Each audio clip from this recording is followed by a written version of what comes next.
Today we'll be delving into issues, as I mentioned earlier, facing our regional transportation system.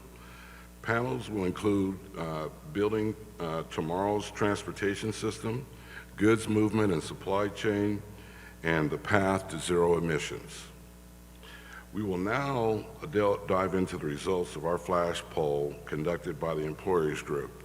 This is something that we do every year, every forum, that kind of sets the table for all the conversation and work that we plan on undertaking.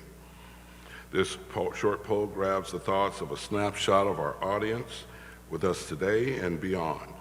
Here today to present the results is the CEO of Employers Group, Bill Stevens. Bill? In this role, he's responsible for the executive leadership of the firm and for ensuring that all members and clients realize their maximum benefits of all the services and resources available. Bill leverages internal subject matter experts and external partners to identify and address complex issues in compliance, organizational, and best employment practice issues faced by employers of all sizes and all industries. Bill, the stage is yours. Bring that down a little bit. Thank you, Kevin. Hey, it's really an honor on behalf of Employers Group and our team to be part of this forum again today. And I was just realizing we don't often get a chance to be part of a revolution, so being part of the mobility revolution is really exciting for us. A big thank you to all who did participate in our flash poll. We did get a total of 74 responses on this, and as Kevin mentioned, we do these every time there's a forum. And the idea really is to get a little bit of insight and some perspectives on those of us who are in attendance today that hopefully will benefit the panelists and the moderators on the panels. So through the poll, we had 74 responses. I'm not able to see where we're at on the slide, so hopefully I'll stay on the stage and I won't come off. Okay, perfect. So, just overall what we found through the responses is that on the three topics in general, opinions are very divided among, kind of the aim here, we would summarize as environmentally conscious business growth opportunities leading to increased convenience and safety with minimum regulatory involvement. That was our attempt to encompass all three of the subject areas into one general concept. A little bit more specifically, the regional transportation system is in catch-up mode and must focus on convenience and safety. Zero emissions is a priority, but convenience, costs, and capacity must be addressed. And supply chain, goods movement, growth, and stability must account for environmental protection, but local business can be, and probably is, at a competitive disadvantage. So a lot of really kind of competing opinions came out in this. On the next slide, we'll get into some of the specific questions. Our first question, we just wanted to kind of know what everybody has at stake, and it's kind of nice to see that the respondents to the poll have a lot riding, pun intended, on the issues relating to transportation, goods movement, and the path to zero emissions. Pretty much everybody, there were only 10 respondents who did not fall into one of the 5 categories we have here. So among this group, everybody either regularly commutes, is involved one way or another with the supply chain, drives an EV, uses public transportation, or works for a company that offers transportation incentives. On the next slide, this is one of our questions relating to transportation. And the question was, what would it take to get you to use regional public transportation system more regularly? And what we found is not too surprising, but it really came down to, again, going back to our overall themes, that it's a matter of convenience as much as anything else. And what stands out here is notice, hopefully if we're on the right slide, notice that the cost issues are not that significant. So very little, at least among this group, felt that it was about cost. It's more about getting me where I need to get to, making it convenient for me to take public transportation. And then, of course, safety and security comes up there too. So we're starting to see the themes kind of playing out here. On the next slide, our other question about regional transportation has to do with, we've got some extraordinary events coming up with World Cup, with the Olympics coming up. So there's a lot to plan for and a lot to be prepared for over the next few years. So we wanted to know, to adequately address these, what will it take? And again, what do we see here? Predominantly, it's about safety and security. It's about expanding services to make them more convenient, about equal access. So it's making things a little bit easier.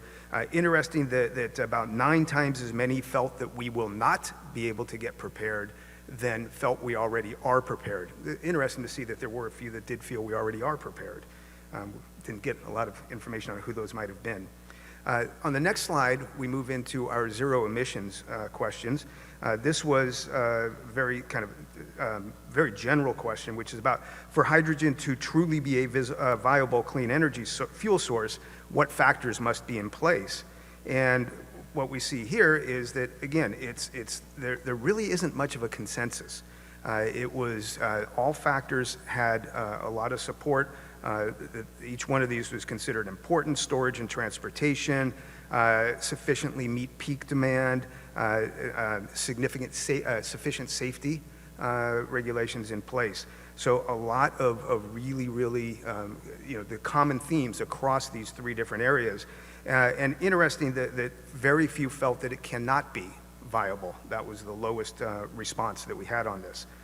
On the next slide, we see our other question regarding zero emissions, and this has to do with the really ambitious goals that California has over the next few years, or that's already kind of getting in place. We wanted to see what are the most critical of these. So we listed some of those and asked everybody to rate it by extremely critical, critical, or not critical.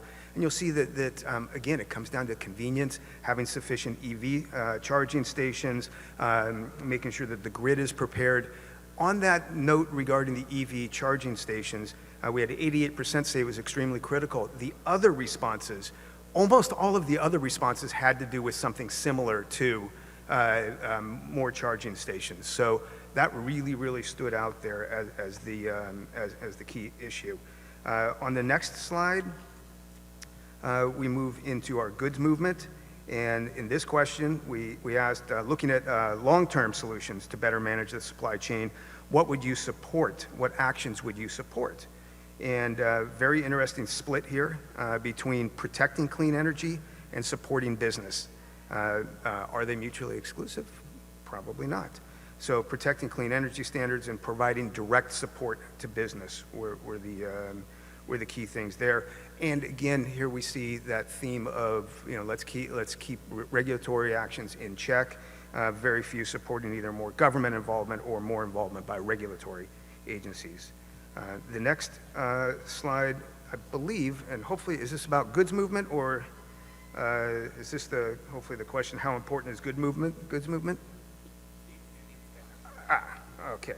So this was our final poll question, which was about vehicle emission standards and the local ports, and we found that pretty much a dead heat between supporting the overall theme of our findings, that good for the environment, and the need and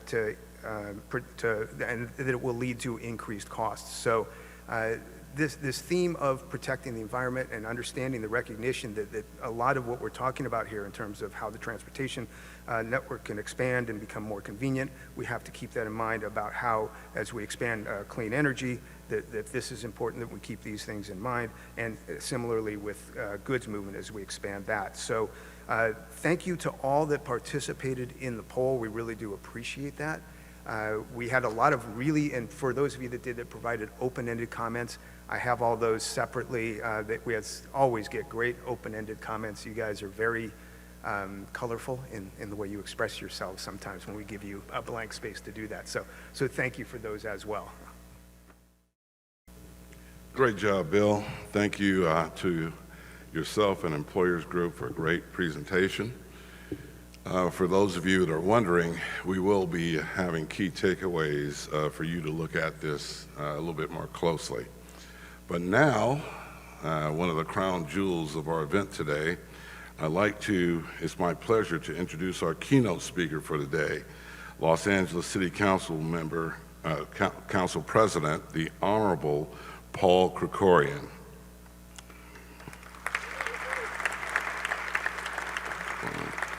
Councilmember Krikorian was elected unanimously by his fellow council members to serve as president of the City Council. As chair of the City Council's massive Budget and Finance Committee for the previous 10 years, he's led the city to recovery from two fiscal calamities, the Great Recession and the COVID-related economic collapse, in which he completed 11 balanced budgets and building the strongest reserves in the city's history. We're all proud of him. We're looking forward to what he has to share with us today. So let's give him a hand before he gets started. Thank you. Thank you very much. Well, thank you all very much for that kind welcome.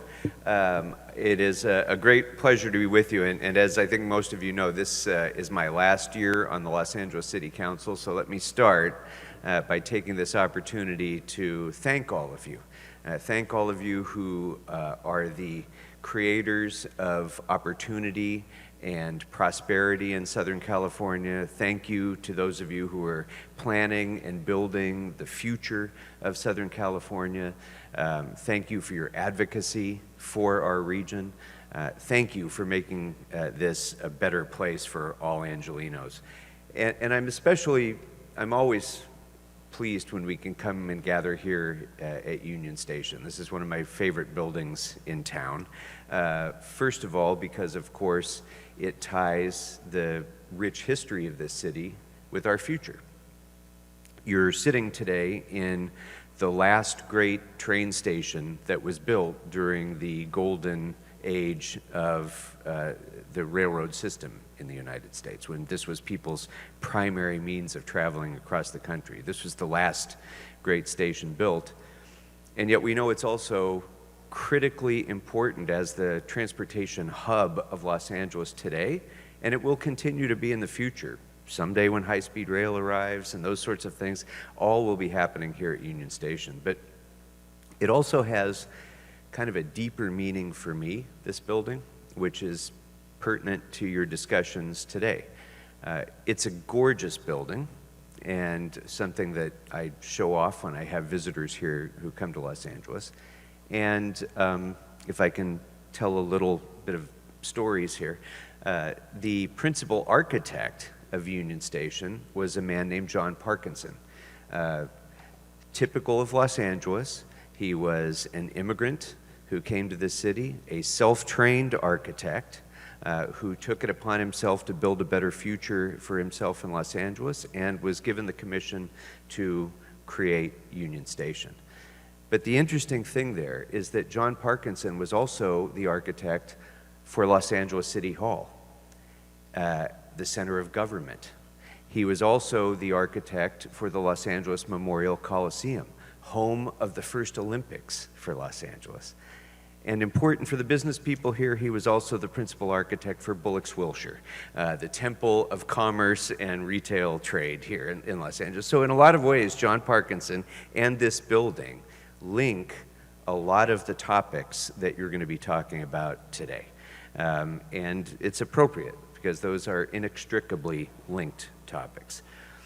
So I grew up in a time in Los Angeles when the entire city, but especially the San Fernando Valley, were thought of as being the most car-centric place on earth. This was the home of the car culture of the 60s and 70s, and the idea of people actually taking transit was kind of a huge leap of faith that not too many people shared at that time. But it wasn't always that way. When my mom was growing up here, she could travel all around Southern California on one of the best public transit systems in the world when we had the red cars and the other systems that were in place. And we're at a time now when we are looking forward to having the opportunity to build the kind of system that her generation was able to enjoy, that helped to create the prosperity of Southern California, helped to create the opportunities to develop housing across Los Angeles in places that were convenient for people to go and still be connected to their place of work. We have that opportunity now, and the people of Los Angeles are seizing it with vigor And it's incumbent upon all of us, all of the stakeholders who touch transportation, to deliver on the vision that the people of Los Angeles have declared that they have for the future. When Measure M passed, that was a watershed moment for Southern California. And it was an unusual moment in the country now. To have a region say by 70%, yes, I want to pay more taxes. I will pay more taxes if you deliver a world-class transportation system to Southern California. And for them to have had that confidence in the work that we do puts the responsibility on all of us to make sure that we deliver on that promise, and we are. The transportation infrastructure program that's going on in Southern California now, biggest one in the country, largest capital investments happening anywhere, and it's making a huge difference already. Things like the long-awaited East San Fernando Valley light rail line, the return of light rail to the San Fernando Valley, phenomenally important. Just last year, we opened the regional connector, which links the gold and the blue lines to the I don't use the letters yet. I can't get used to using the letters. I know I'm on the Metro board. I'm supposed to do that, but I'm old school, I guess, that way. But it'll link the gold line and the blue lines to the Expo lines. Riders will be able to travel from Azusa to Long Beach, from East LA to Santa Monica without changing trains. Very soon, I promise, we'll be opening the Airport Metro Connector, the long-awaited, decades-long-awaited connection of transit to LAX, and so many other steps that we're taking that also allow us to do transformative development in Southern California, too. The deep commitment that Metro has to creating affordable housing within the system is a game changer. It's a game-changing opportunity. In my own district, right on top of the Red Line portal in North Hollywood, we're going to be building something called District NoHo, which is an investment of over $1 billion in private money on that underutilized surface parking lot right now to create over 1,200 homes, as well as retail and business opportunities and entertainment opportunities, and fully almost 30% of those units will be affordable. It'll double the number of affordable units in the entire metro system with that one project alone, and that's made possible because of transit-oriented development that we have, that we're able to do there. But this mobility, the mobility questions that we're talking about today, of course, aren't just about commuting, aren't just about housing. It's also about the foundation of our economy here in Southern California. We're blessed to have the busiest destination airport in the world at LAX. We are blessed to have a port complex, which is the most important port complex in the Western Hemisphere, through which 40% of all Asian imports to the United States come through our port complex. So the entire nation really is dependent upon what happens in Los Angeles at our port and at our airport. But we bear the brunt of that through traffic congestion, through delays that happen in goods delivery here in Southern California, through the air pollution impacts that are created by the port. And so it's going to be incumbent upon us to ensure that we continue to invest in modernization of the port, modernization of LAX, and that must include sustainability. It must include making sure that we're not only the busiest port complex in the hemisphere, but also the most forward-looking, most sustainable, cleanest port complex in the Western Hemisphere. And that has to be our commitment. So we talked a little bit in the poll about electrification and the need for grid reliability and concerns people have about whether we'll have the charging infrastructure and whether we'll be able to have a reliable grid. And those are really critical, technical, challenging questions that we're going to have to work towards to solve. But the good news is, about 7 or 8 years ago, I initiated LA 100 in the Los Angeles City Council. And this was a process by which we took it upon ourselves to say, how can the LADWP, the largest municipally owned utility in America, get to 100% carbon-free electricity generation? Is that even possible? And so we asked that question, we studied it, we engaged the National Renewable Energy Lab in the process. They ran millions of scenarios in the supercomputers that they have in Colorado, and they produced an array of policy options that they put before the city of Los Angeles that led to the conclusion that yes, we can do this, and yes, we can do it in a cost-effective way, and yes, we can do it in a way that creates thousands and thousands of new jobs and whole new industries.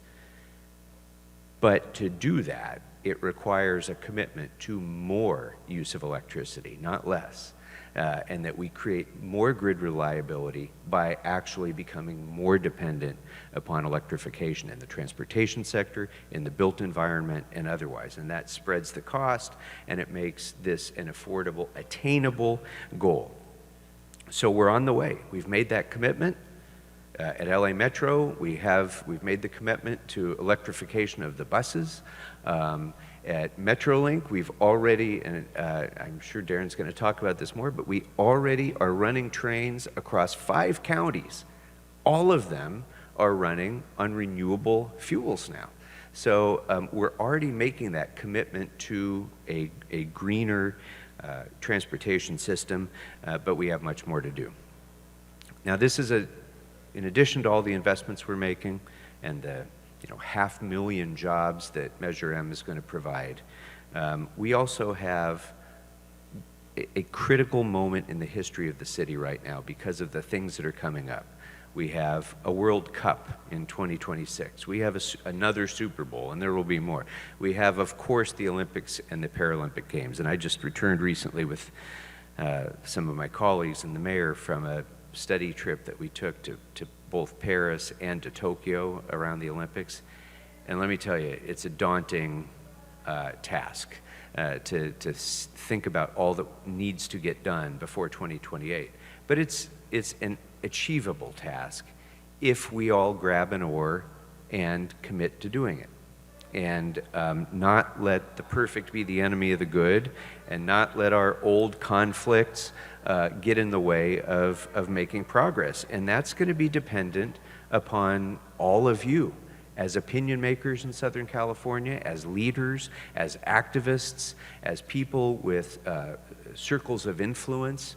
It is going to be dependent upon all of you to make sure that this opportunity that we have now, it's once in a lifetime opportunity, once in many lifetimes opportunity, is turned into a reality that benefits all of us in Southern California, and we have the opportunity. Los Angeles has already changed its entire procurement system to ensure that more businesses will be able to participate in those large events and will be able to benefit from them locally. We've done that already in Los Angeles, so there's going to be greater opportunity. At Metro, we've made a significant commitment to ensuring that more small businesses are able to participate in our very large projects that we procure to international contractors. We're ensuring that businesses participate in that, and also local businesses are not adversely impacted by our construction. So we're making those commitments to the local economy. But folks, you all need to be a part of this. This moment demands your continuing advocacy. Your advocacy right up the hill in City Hall, right over there at the Metro Board and the Metrolink Board, but more broadly than that. Your advocacy with our partners in the state government and the federal government in order to ensure that Los Angeles continues to ride this wave and take advantage of this great, incredible opportunity we have for the future. But it also involves each of you working with, not against one another. We cannot be stalled in our progress by the old divisions between business and labor, or business in the environmental community, or local neighborhood leaders versus housing advocates. We have to get past these divisions and get to the point where we realize that we are in this together and we can build this future together if we unite around these common objectives. And I think we can do it. We've done it so many times in the past where this city has come together at times of great challenge and built a better future that we get to enjoy. We owe that now to the next generation of Angelinos. And coming back to this building, in the 1930s and 40s and since, people by the millions walked off of trains in this station, walked down that hallway, and walked out that door into Los Angeles for the first time. People from all over the country coming to this city because they knew that this was a place where they could build their dreams, where they could make their dreams a reality. We still live in that city. We still live in a city where that's possible. But it's incumbent upon all of us to make sure that that happens. We owe it to the future. And I thank you for participating in today and being part of the future, starting with this conference. So thanks very much for having me. Greetings, everyone, and thank you very much for being here. My name's Kevin Clouden. I'm chair of the BizFed Institute board and executive director with the Milken Institute here over on the west side in Santa Monica, California. And I'm really thrilled that you're here. This is a topic that is near and dear to my heart. In fact, a number of years ago, I actually hosted a transportation public-private partnership forum here in this exact room. And in fact, this is a topic that when I first went to work for the Milken Institute, which is an economic think tank focused on jobs, finance, health, and philanthropy. And one of the things that first papers I actually wrote was talking about the need to fundamentally invest in our highways because of the fact that it was never going to be able to keep up with capacity, and that even highways themselves were going to hit a limit, and that if we didn't also combine that with investments in mass transportation or mass transit and goods movement, that we are going to see bottlenecks all over the place. Fundamentally, that of course has happened. We have managed to do this even with waves of investments, even with measures being passed at the county level to invest in mass transit, even with the Alameda Corridor, even with and its extension. These issues don't go away. Goods movement is fundamental to the economy of LA. People always talk about Hollywood and they talk about the Hollywood strike, but a slowdown at the ports is more important, more impactful to the LA economy than anything that you're going to even see from Hollywood. And anything that keeps people from getting to work has a bigger impact as well, ultimately. So with that in mind, I am thrilled that we are going to have a panel going on discussing tomorrow's transportation system. And to introduce that panel and the moderator, I have the pleasure of introducing my friend, founding CEO of BizFed, Tracy Hernandez. Thank you. Good to see you. Thanks, Kevin. We are so fortunate to have Kevin Clouden as the chair of the Institute, and he's doing a multi-year tour of duty, and we're grateful. His eyes are everywhere in California on what's driving the economy on the world. They do the global conference, and then he brings it right back down to the city of LA. So thank you, Kevin. I also want to thank I loved how Kevin Harbour introduced Council President Paul Krikorian as our crown jewel.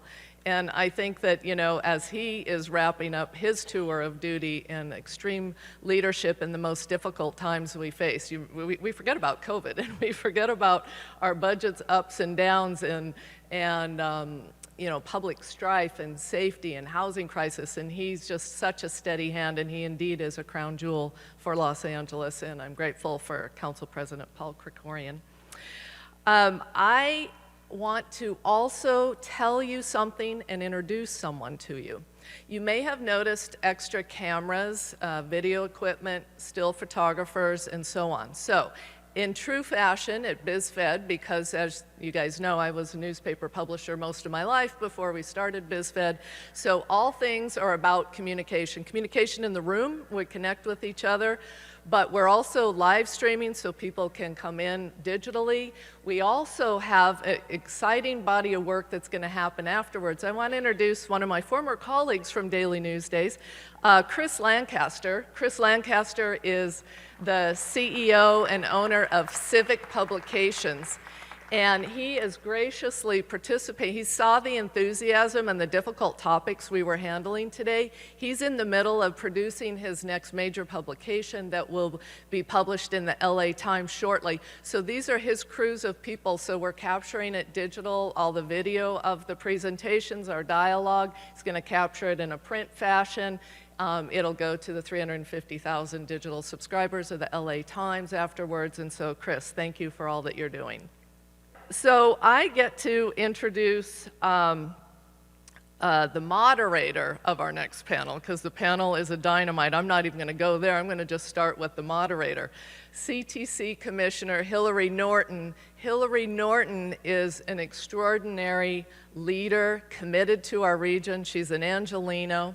She's been inside government, outside government. She's run nonprofits. She's been a fierce advocate and works harder than anyone I know. She's also a former BizFed chair, and she kept me on my feet 24/7 because she never sleeps. Like, she sends me emails and phone calls at 2 in the morning, then start again at 5:30. I'm like, Hillary, all right, give it a break. But she doesn't know how to give it a break.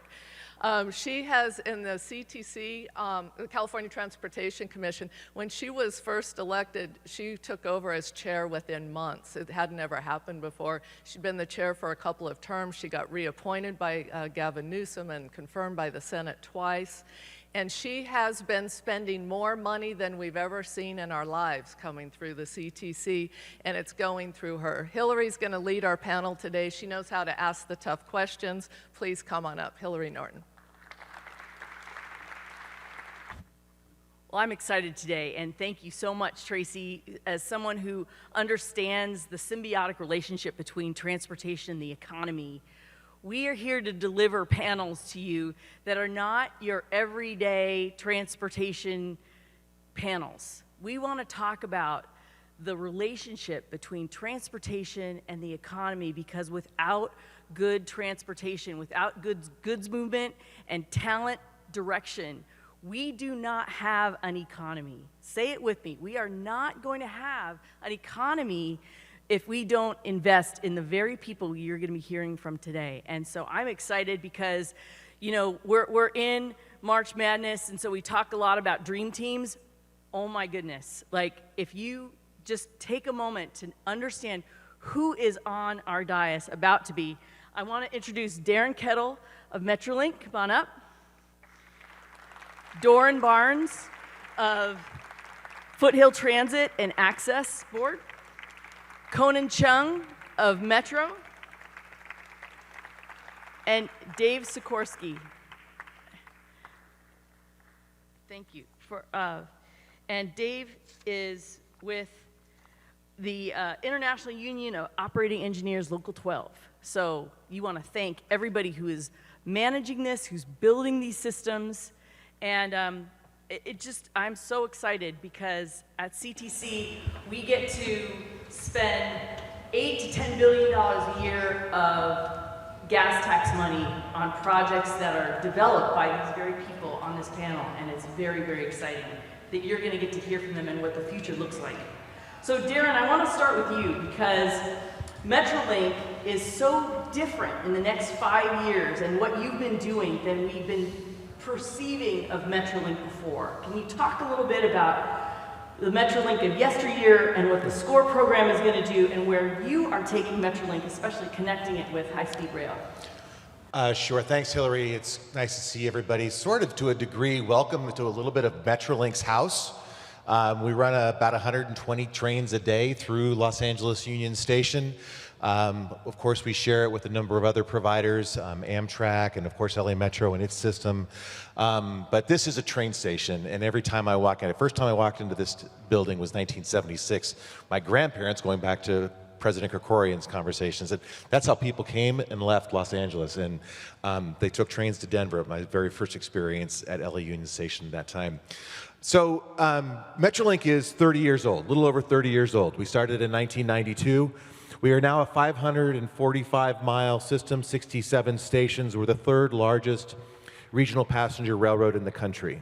A lot of people don't know the sheer size, but Southern California is a darn big place, and we go to all corners. I live in Ventura County. I take the train every day when I come into the office. So as the saying goes, I'm not just the CEO, I'm also the rider. I will turn your attention just one, in the flash poll, there was a question that came up that said, how often do you commute to the office? And it said 35% at least 3 days a week. 4 years ago, that number would have been, how many days do you go into the office? 5 days a week, and what would that percentage be? And it would be 80%. Our world fundamentally changed 4 years ago, and we all have a very, very different world that we live in. I said I live in Ventura County. I take the train, but I come in 2 or 3 days a week. I'm the CEO of the Regional Passenger System of Southern California, and I work from home a couple days a week. That is not a sustainable model. What we have been for 30 years is not a sustainable model, and if we don't evolve in Southern California, our system is not going to be sustainable. And so we have a couple things that we are moving in the direction to change who we are as a rail agency, away from being about the commuter and being about the everyday rider, someone that can use our trains for any number of different purposes. And we started this just back in October on the Antelope Valley line, where we're providing more trains throughout the day and into the evening. But the only way we accomplish that, going back to Hillary's introduction, is if we provide ourselves, give ourselves more rail capacity in our network. Southern California was built, our system was built generally on freight rail lines and a whole lot of single track. And you just can't put that much train service out onto a rail network if you only have a single track. So our SCORE program, SCORE stands for Southern California Optimized Rail Expansion, is all about how we evolve beyond, and it started even before the pandemic. So this vision of how Southern California could look really began around 2015. We're just getting now the opportunity to make it a reality, and it's creating more track capacity all over Southern California to give Metrolink the ability to provide half-hour, bi-directional frequency throughout Southern California with our trains. That's a massive, massive level of increase in service. One of the other questions that came up was, well, what would make you take public transit more frequently? And what was it? It was more service. We need to have trains that are out there that are running that actually serve the needs of people versus just providing that serve the commuter. I'll finish with this and go on to the next question or the next panelist is, we can't be about Metrolink and what I call your grandfather's Metrolink. We can't be about the 9 to 5 commuter. So we have started this new service on the Antelope Valley line, and later this year we hope to introduce increased service levels on the Orange County line and the San Bernardino line to provide clock-faced, every-hour schedules between Los Angeles and Laguna Niguel. Believe it or not, and then on the San Bernardino line from Los Angeles to Covina every half hour. This is all about more service for people using the train, not about the commute, but about using it for every other trip. And where we have started also with this is my board has approved, and we continue to move forward with what we call our Student Adventure Pass. This is all about the next generation. If you're a college student, or if you know a college student, or a high school student, you have a high school ID or a college ID, you sign up for our app, and you can ride every Metrolink train anywhere in Southern California for free. It is introducing that next generation because, I mean, I see actually a lot of younger, I see some millennials in the room, so thank you. Please take our train. I see some Gen Zs there. Please take our train. Actually, you are our target audience, and you're going to be our future because you're going to say, I take the train for something other than the work trip. I take the train to come into downtown Los Angeles or pick your event. And so please, we want you to experience our service. I think you're going to find that it's a whole new way for Southern Californians to be looking towards the future. And as we've talked about, LA 28 is right around the corner. and you're going to have to take public transit if you're going to go to an event. With that, Hillary, I'll leave it there. Wow. Well, I want to thank you because you really covered a lot. I think your point about commuters and people, though, I will say we want to also expand the commuting public to 5 days a week because your hours are going to actually now meet maybe the new workforce and the new work hours. So we're excited about how that's going to enhance the economy by making commute patterns meet your system and vice versa. So I'll follow up with you on that question as well. Doran, you are also one of my heroes because you are one of the earliest adopters of new mobility, new fuels, and I think you are a success story for the Metro Express lanes and what it means to have that symbiotic relationship between roads and transit. Can you talk a little bit more about what Foothill Transit is doing in these arenas? And then I want to follow up with you with an access question as we're doing a 2028 Paralympics as well. Yeah, absolutely. Well, great to see everybody.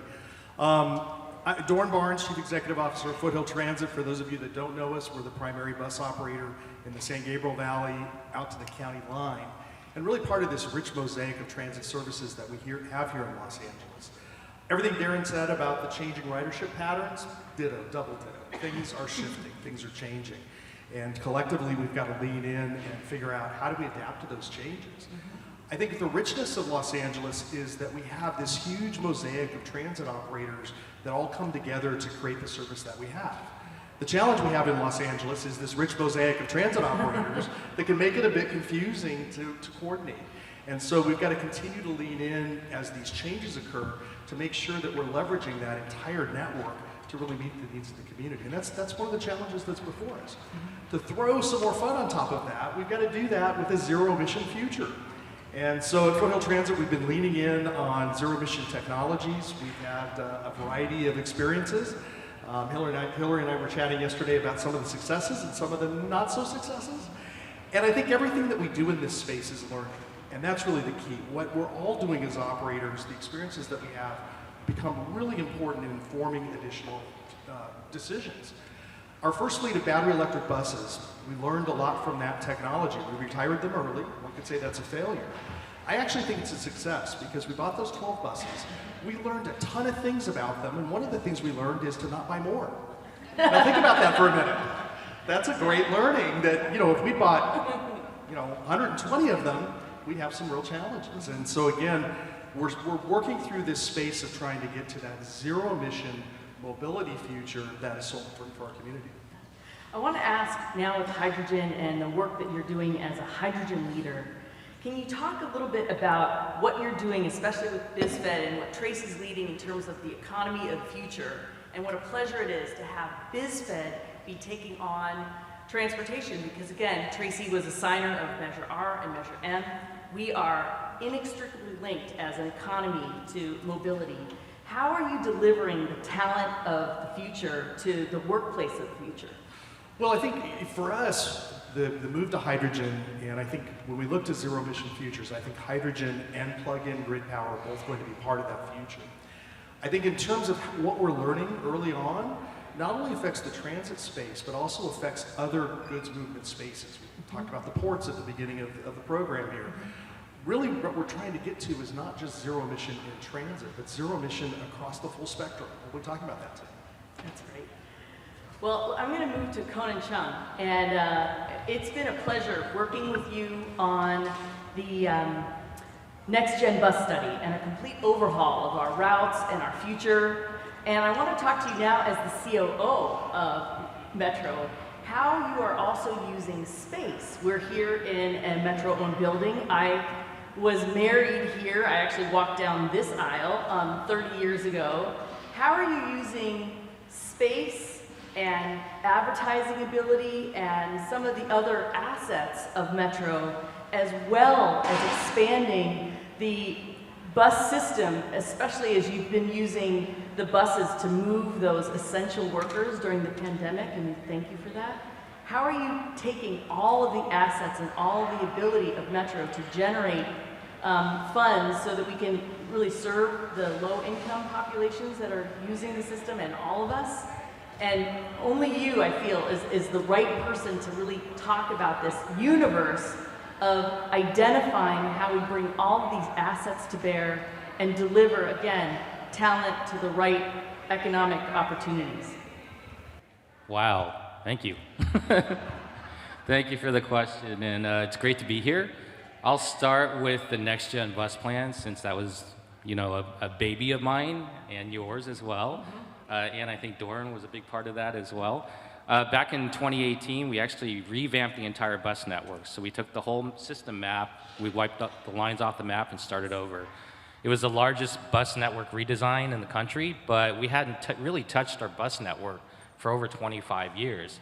And with 1 million new residents, new places to go to, new ways of traveling, it was essential that we relooked at that as it related to travel patterns of today, but also our growing rail network as well.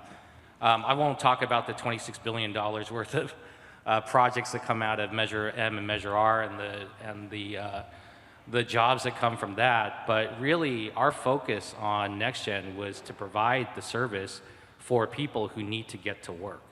Darren mentioned, and Doran also suggested, that obviously travel patterns have changed since the pandemic. We sort of saw that before the pandemic. It was sort of inching in, creeping in, but it really took a foothold during the pandemic. And so our NextGen bus network redesign really focused on the off hours, providing everyday, all-day frequent bus service. And in fact, we actually doubled the number of bus lines that actually run at least 15 minutes or better throughout the entire day, not just during the peak hours. Because as Darren mentioned, we can't just focus on the commuters anymore. And really the people who rely on transit are the people who need to get to work. And that's what we saw going through the pandemic. We really provided the services for essential workers that were really supporting all of our retail, our commercial, healthcare, food services, hospitality, and so forth. And they were not able, obviously, to work at home, so we need to make sure that they got to work, and they don't always work 9 to 5, Monday through Friday. They have different shift schedules. They work on weekends, on weekdays. So we wanted to make sure that we provided this robust system for them. What we also did was we took some money and we said, okay, if we're going to run a bus network, we need to be fast, frequent, and reliable. I think Hillary mentioned that, and we saw that in the polls earlier. Well, if we can improve the frequency through the NextGen bus network plan, how do we improve the speed and the reliability? And so we started actually building bus lanes out in the communities. They're not temporary, they're time-based bus lanes, so they're not permanent, all-day, everyday bus lanes. It was a way to work with the communities to be able to make sure that we preserve parking and general purpose lanes for when the communities needed it. But then we also had the bus priorities when we needed it to provide faster and more frequent service and more reliable service.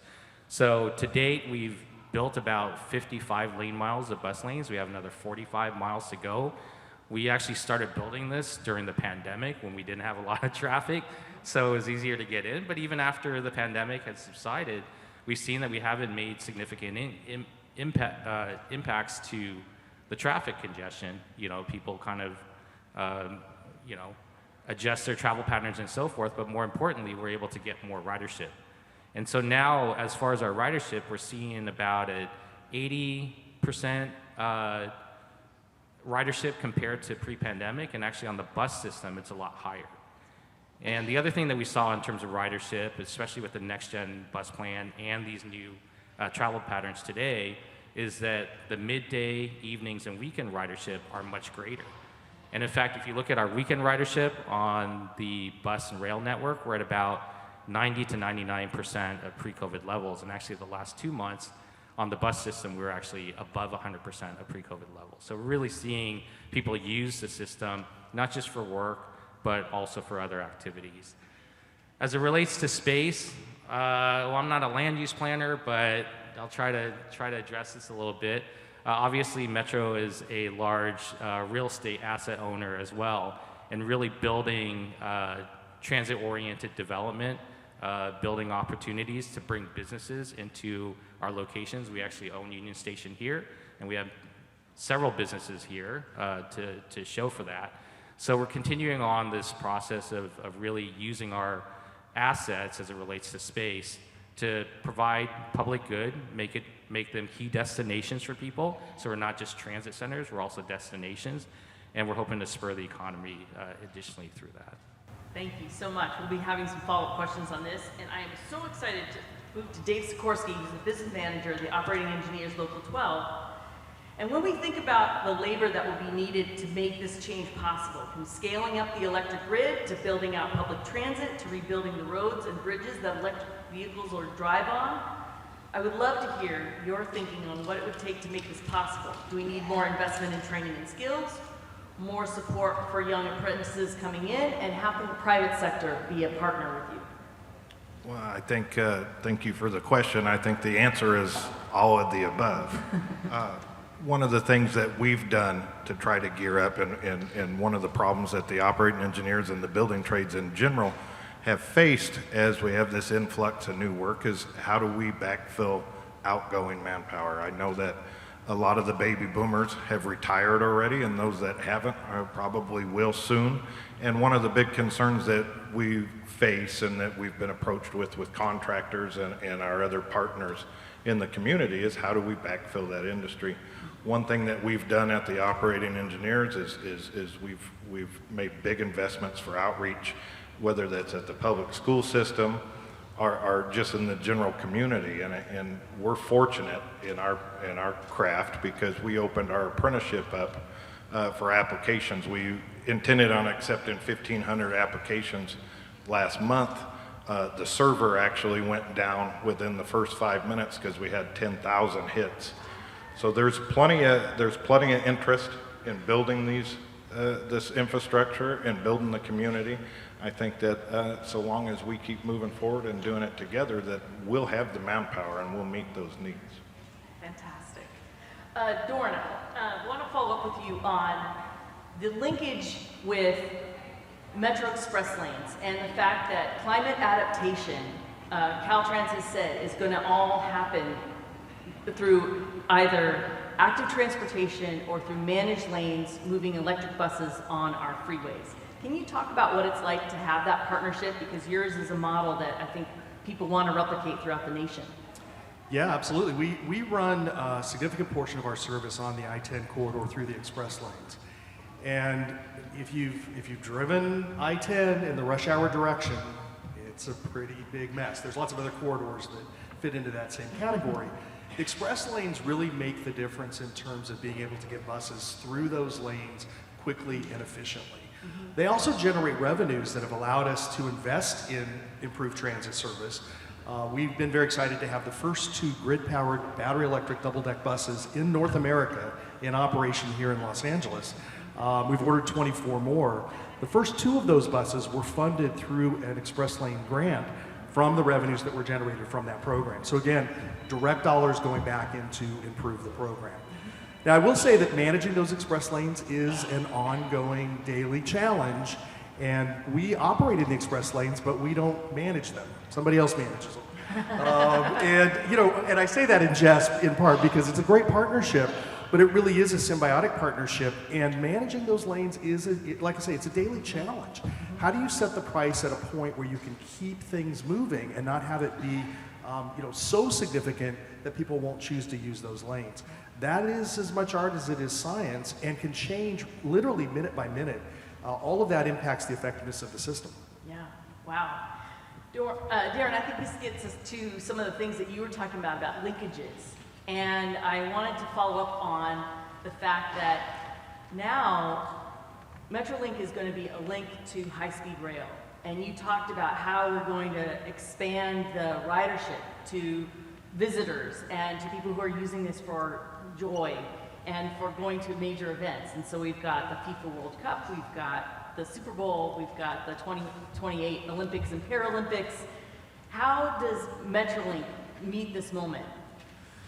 Well, it is an absolute opportunity that if we don't reach out and embrace it, we will have lost that opportunity. One real quick thing as it relates to the express lanes, that same corridor that you see those express lanes that are traffic on I-10 and that mess, My trains do 79 miles an hour right down the middle.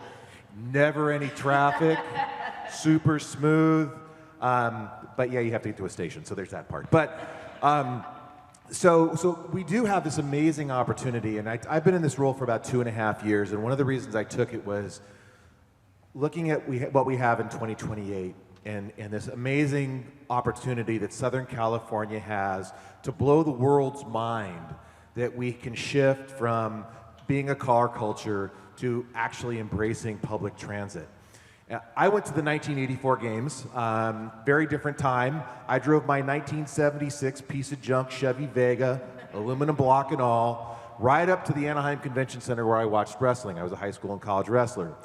That is not going to be an opportunity for us in 2028. We will have to take public transit, and the Metrolink system will be the backbone for that. Now, Los Angeles, in Conan's system, Stephanie Wiggins' system, is going to move people once you get here. And that is a massive undertaking.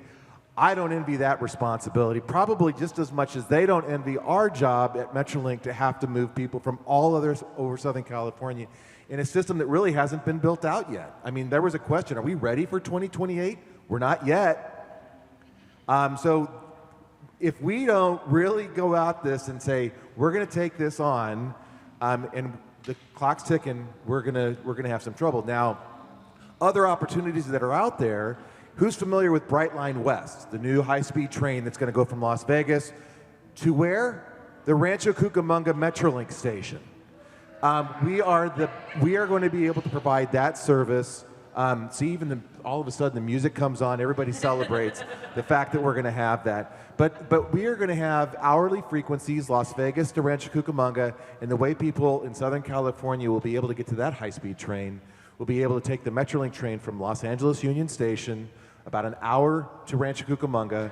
And by the way, you don't have to, I could catch it my stop in Camarillo, here to LA Union Station and all the way to Rancho Cucamonga, and never have to get in a car or get on a plane to connect. So these are amazing. I mean, this is an amazing opportunity for our future. We get to play a role in that. It's going to serve the economy. One last quick plug. That SCORE program I mentioned a little bit ago, it's a $2.5 billion capital program. That is all about the economy and jobs, workforce that we're going to need to be able to deliver in these major construction projects. So it's an exciting time to be in this. You can tell. I get a little bit pumped up about it. It's an exciting time to be in this role. Yeah, well, fantastic. And Conan, speaking of blowing minds and winning hearts and minds all over the world, let's talk about the plans for the World Cup and the Super Bowl and 2028 Olympics and Paralympics. How is Metro going to meet this moment? Oh, yeah. Well, how do I start this? So, in looking at the games, this is going to be the largest sporting event as far as the LA 28 games in the U.S. history. We're looking at about 15 million people coming over here, basically 7 Super Bowls every day for 2 weeks, and then we have the Paralympics after that. And so when we started doing the planning, our system can accommodate a certain amount of that demand, but we're going to have to borrow, beg and steal about 2,700 buses. Now, keep in mind that our system is about 2,100 buses. Doran's got other buses, and the other municipal operators do as well. But when you talk about 2,700 buses, that's basically doubling our regional bus fleet for a period of 45 days or so, and then we have to give them back or do something with them after that.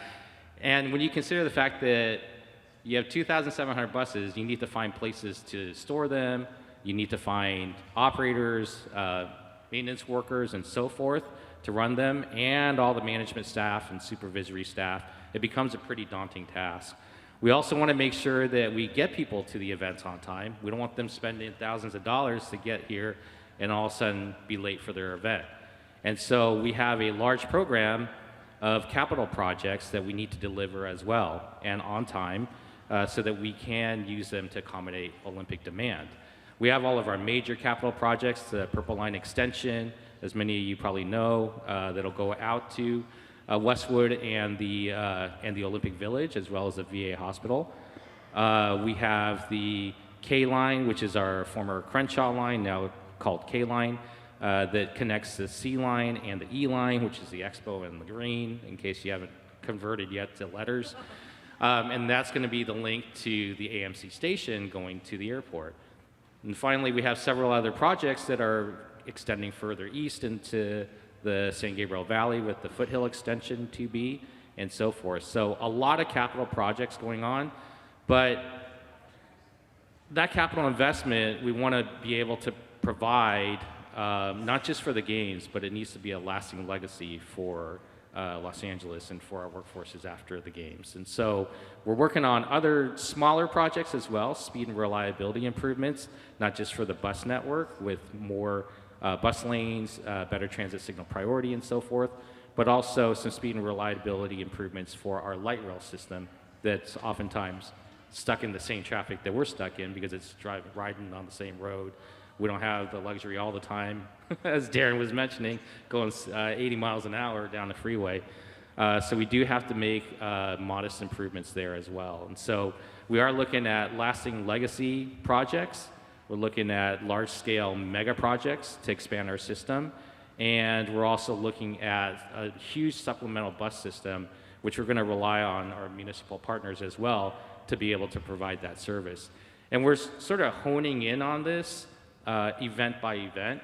We had the Super Bowl 56 a couple years ago. That was a great learning opportunity for us.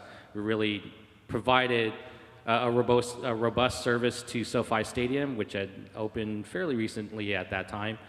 The next event was really Taylor Swift and the Swifties, and we actually carried about 180,000 people for that event, and we carried about 30,000 on a couple shuttle routes that we put out there to test them out. What was great about that is that it wasn't all just about the service. We actually had station activations. You know, we had Taylor Swift Nation Station, I think it was called, at downtown Inglewood Station, as well as the Hawthorne Lennox Station. We had ambassadors out there. They, I think, had more fun than the fans did, you know, sometimes. And so we're doing a lot, not just in terms of the service, but the customer experience and the marketing and the outreach. Because that's really what's going to drive people to use transit, and especially use transit for discretionary purposes. We all talked about the fast, frequent, and reliable. That's really sort of the baseline that you need to put out there. But you need to provide clean and safe service, convenient, easy to understand and navigate. And so to that end, in addition to the customer experience improvements, we're actually also spending a lot of time and effort on our cleanliness program as well as our security program. And when I talk about security, we're not talking about putting, you know, cops everywhere. We're really talking about a multi-layered care-based deployment strategy. And so we do have security out there, but we pair that with the ambassadors who are out there to help you get along your way, but also to be eyes and ears out there on the system, to be able to report issues in. We have our custodial staff out there at fixed posts to make sure we clean things up so that you have a clean experience. And then we have our homeless outreach teams as well to take care of people who are unhoused on the system. And so it's really a care-based, multi-layered deployment. And then we're also marrying that with some design elements, really more kind of, if you look at Westlake MacArthur Park, for example, that was our pilot station. We've done a lot there relative to improving the lighting there, the cleaning. We're channelizing people into and out of the station to make it more convenient. We're closing off some of the areas where people can traditionally hide and do illicit activities. And so all of these things we have to do to be able to really reclaim the stations for our customers and our communities. But we're also maintaining spaces for the communities to activate if they have anything they want to do, whether it's a farmer's market and so forth. And we've actually started playing some classical music in the stations, which serves multiple purposes, but it is doing its job. And so we're hoping to implement some of these strategies as well throughout the system. Fantastic. So Dave, this is all jobs, jobs, jobs, as you've been saying. Can you talk a little bit about how we, as the BizFed community, can help you place those jobs? There's 10 million people in the county. We've been told that we don't have a talent problem, we have a transportation and childcare problem. We have lots and lots of people who want to fill these jobs. How do we help you get them filled, and how do we use this as an opportunity to springboard prosperity in the region? Thank you. I think one of the things that we can do collectively is when there's legislation, our political movements for child care and health care, that's one of the biggest factors that holds women back coming into the industry, and we have a lot more now than we did before, but we can use every one of them that are interested. And just lobbying our legislators to let them know what the problem is, keeping them aware of what the problem is. We need to work together to protect prevailing wage and close some of the loopholes that exist now in prevailing wage. There are loopholes in the prevailing wage system now that an apprentice of one particular craft may make more money than a journeyman in another, and there's two conflicting prevailing wage rates for that same rate. And unfortunately, when you're dealing with some people that may not have the worker's interest in mind, they're going to pick the lower rate. So we need to close those loopholes to continue to entice people into the community. And as far as health care and child care, I think it's just a matter of communication and keeping our electeds honest. Okay. Good mandate. That's, Dorn, I want to end on our ability, all of you, to talk about the 2028 Paralympics. You guys know I'm a big disability advocate, and if anybody is wondering what we're going to do to make sure we have mobility for all in our region, but we also make this the best Paralympics ever, tell us what all of your systems are going to do to meet this moment. Well, I think when the question comes, are we prepared? I think that's an area where we've got a lot of work to do. And it's important work. We talk about the Olympics a lot. I think there's a lot of focus on the Olympics, a great event. But the Paralympics come right behind that. And so these are individuals who have different abilities, who will have different transportation needs. We've got to raise to the occasion to make that happen. I have the honor of serving on the board of directors of Access Services, which is the countywide paratransit operator that provides paratransit on behalf of all of the fixed route operators. And that system is working very hard to meet the needs of our citizens who have different abilities to get to the things they need to do. That system's running pretty much at 100% capacity. So when you say there's this incredible number of athletes coming in and visitors and spectators who have different abilities that we need to transport, that creates a whole new set of challenges. And I think we've got some great opportunities. We've got a lot of work to do.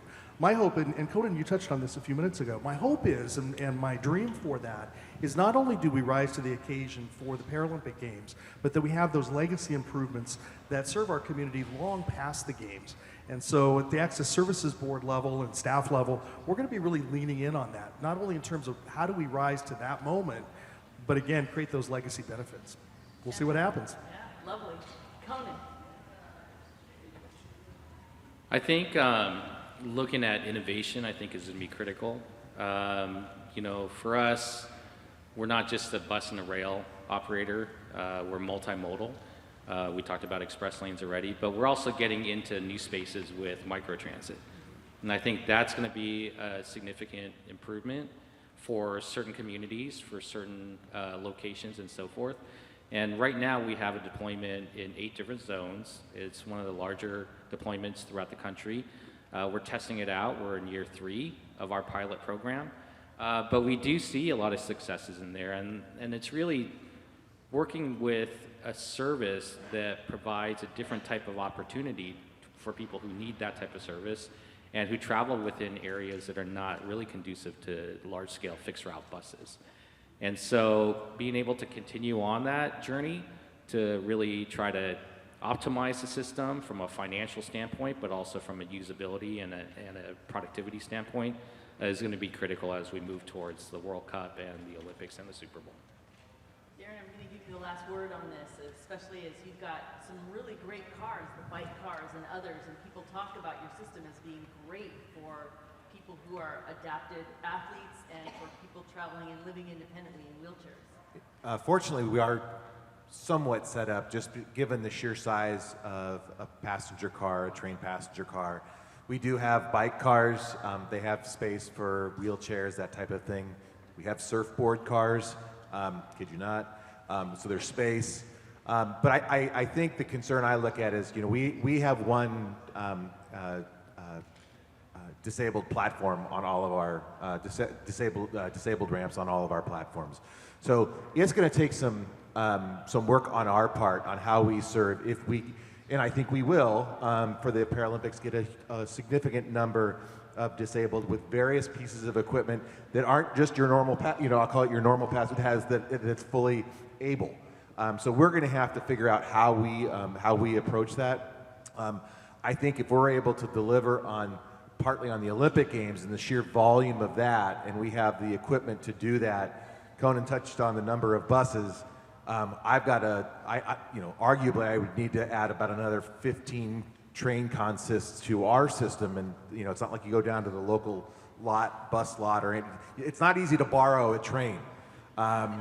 It just isn't, or an engineer or a conductor. So we're going to have our challenges as it relates to the Olympic Games. I think we accommodate that. We'll do what we can. We can move seats. I think it's going to be a real learning experience. One of the things we will pay attention to quite closely is what happens in Paris. Again, you've got Olympics and Paralympics back to back. We're going to see how transit providers deliver that service. That'll be instructive for us 4 years down the road. Well, thank you all for exhibiting the talent and leadership that really made you part of this panel. We want to thank BFI. This is exactly the kind of hopefulness and excitement we wanted to generate today, and we just thank you, and we want to support you in all aspects of your work today. Thank you very much.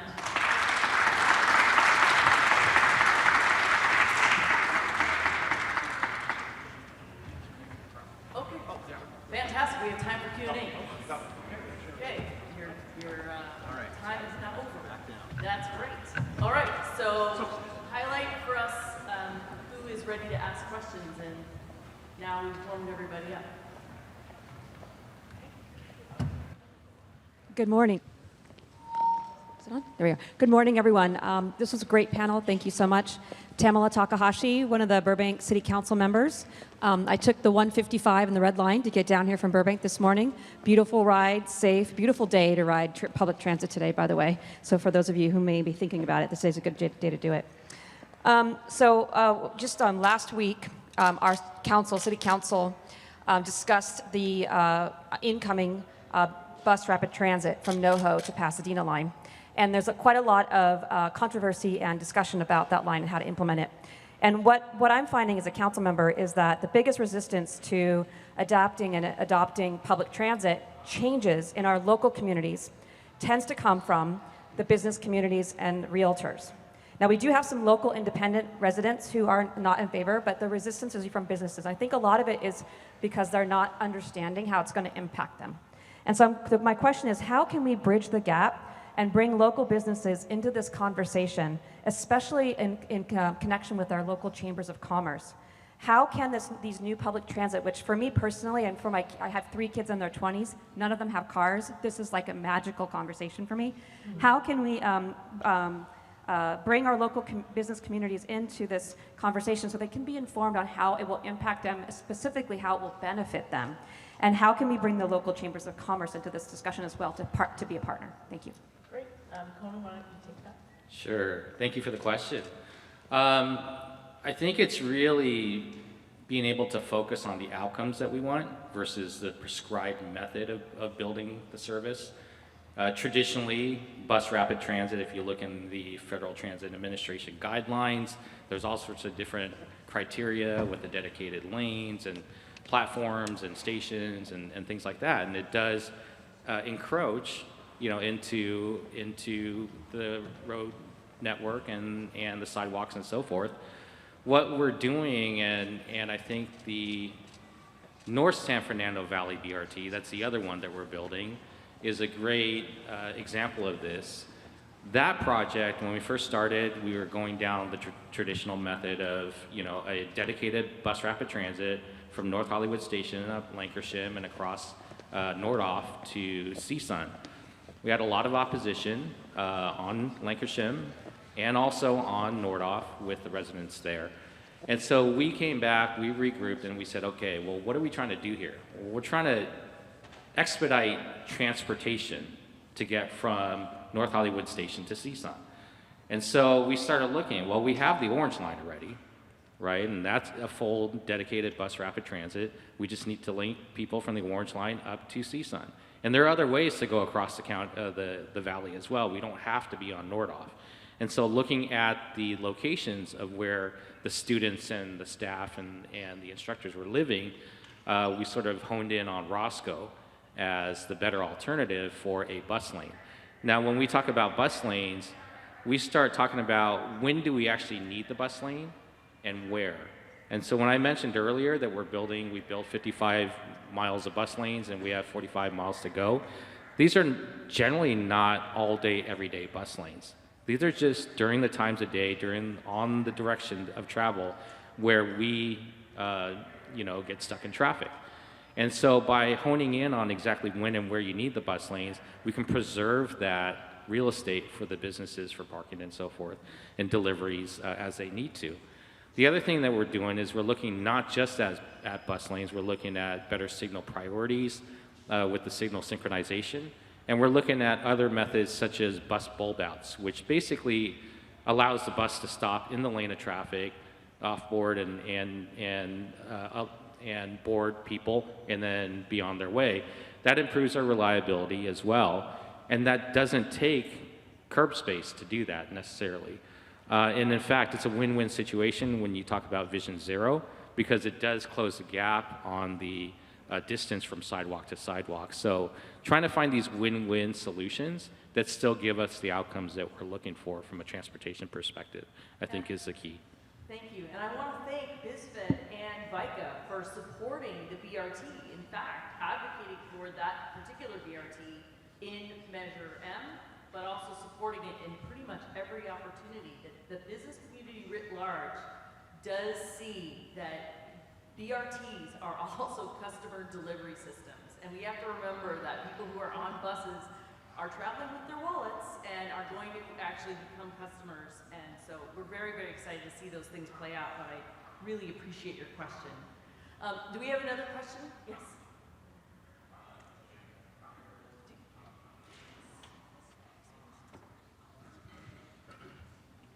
This question is for Conan. I'm curious, outside of the 2,700 buses that you mentioned that you're looking to borrow, what other kind of solutions are you looking into vehicle-wise to help bridge that gap for the Olympics? Are you looking at other type of vehicles beyond buses, or what does that kind of like innovative approach look like for Metro? As far as the transportation modes, bus will be a primary mode because this supplemental bus system, which we're tasked with delivering, would be providing people a direct connection from a mobility hub to basically as close to the venue as you can get.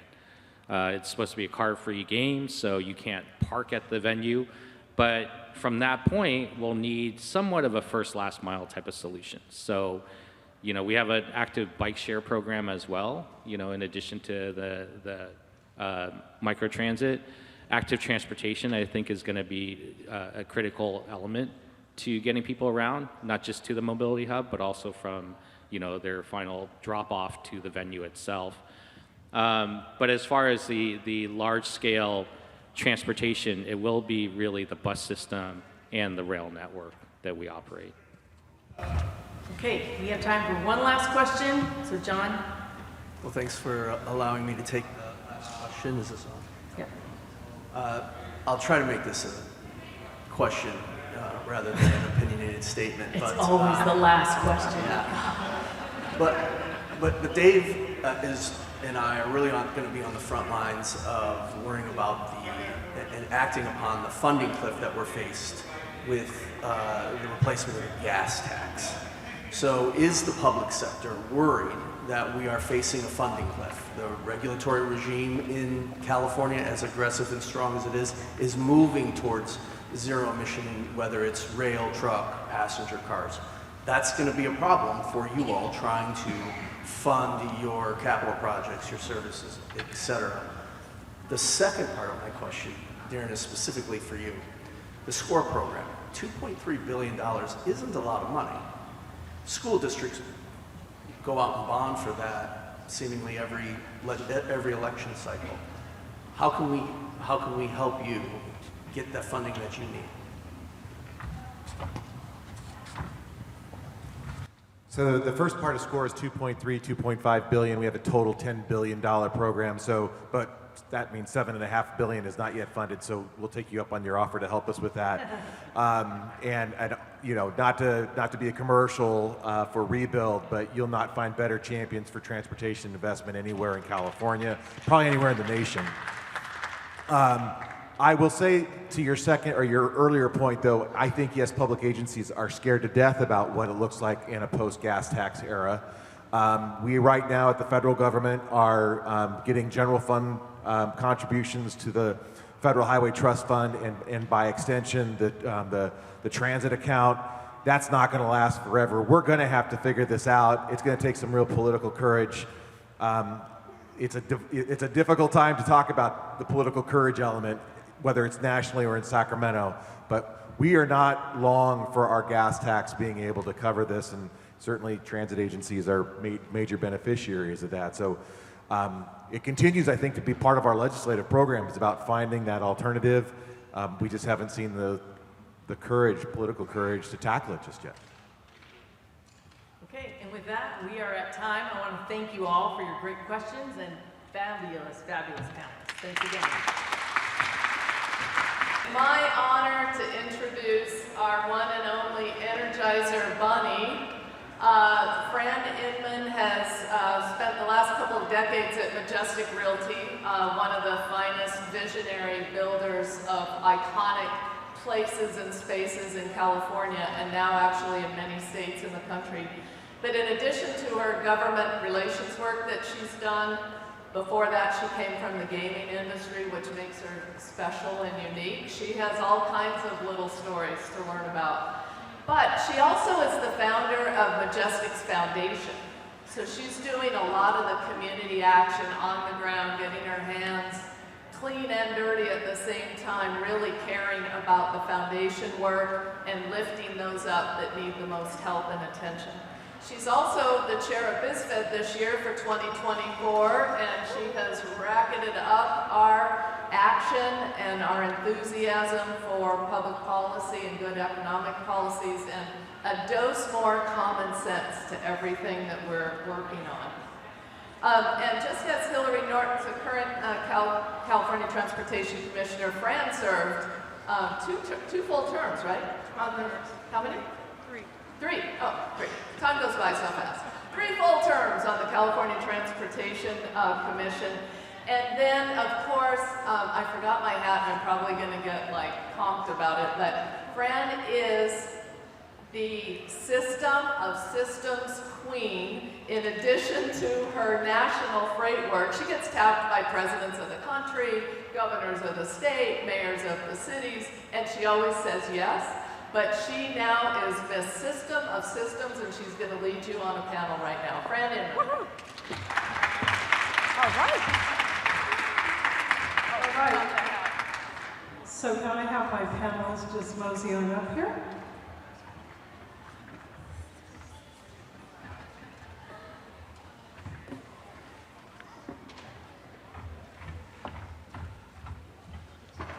So y'all are going to see a little theme for my year as chair of BizFed. So if you were with us at the Busy Award, you know we all wore fascinators or bow ties. So today, our panel is all donning hats. So here we go, guys. The system of systems. So thank you, delighted to be here today. And if I can just preface it in one way, truly appreciated our leadership on panel 1, but we need great big AMD because panel 2, as I love to remind my buddies from Metro, in their charter, they were charged with moving goods and people. So it's not either or. We have to not only figure out mobility for all of us, but also mobility for the goods movement sector. So delighted to be here today. I'll do a quick little rundown, raise your hand. When I call your name, we're not going to go long into intros and bios because I'm going to assume that you all know these folks. If you don't, I'm going to In my mission to expand our relationships with BizFed this year, I'm going to ask each one of you, if you don't know someone on this panel, do me a favor and reach out and get to know them. So there you go. So joining me today in our goods movement sector, first closest to me is Dr. Noel Hasagawa, the Port of Long Beach. Then we have Thomas Yelnick from PMSA, Michael Cano from Metra, and Chris Shimoda from Truckers.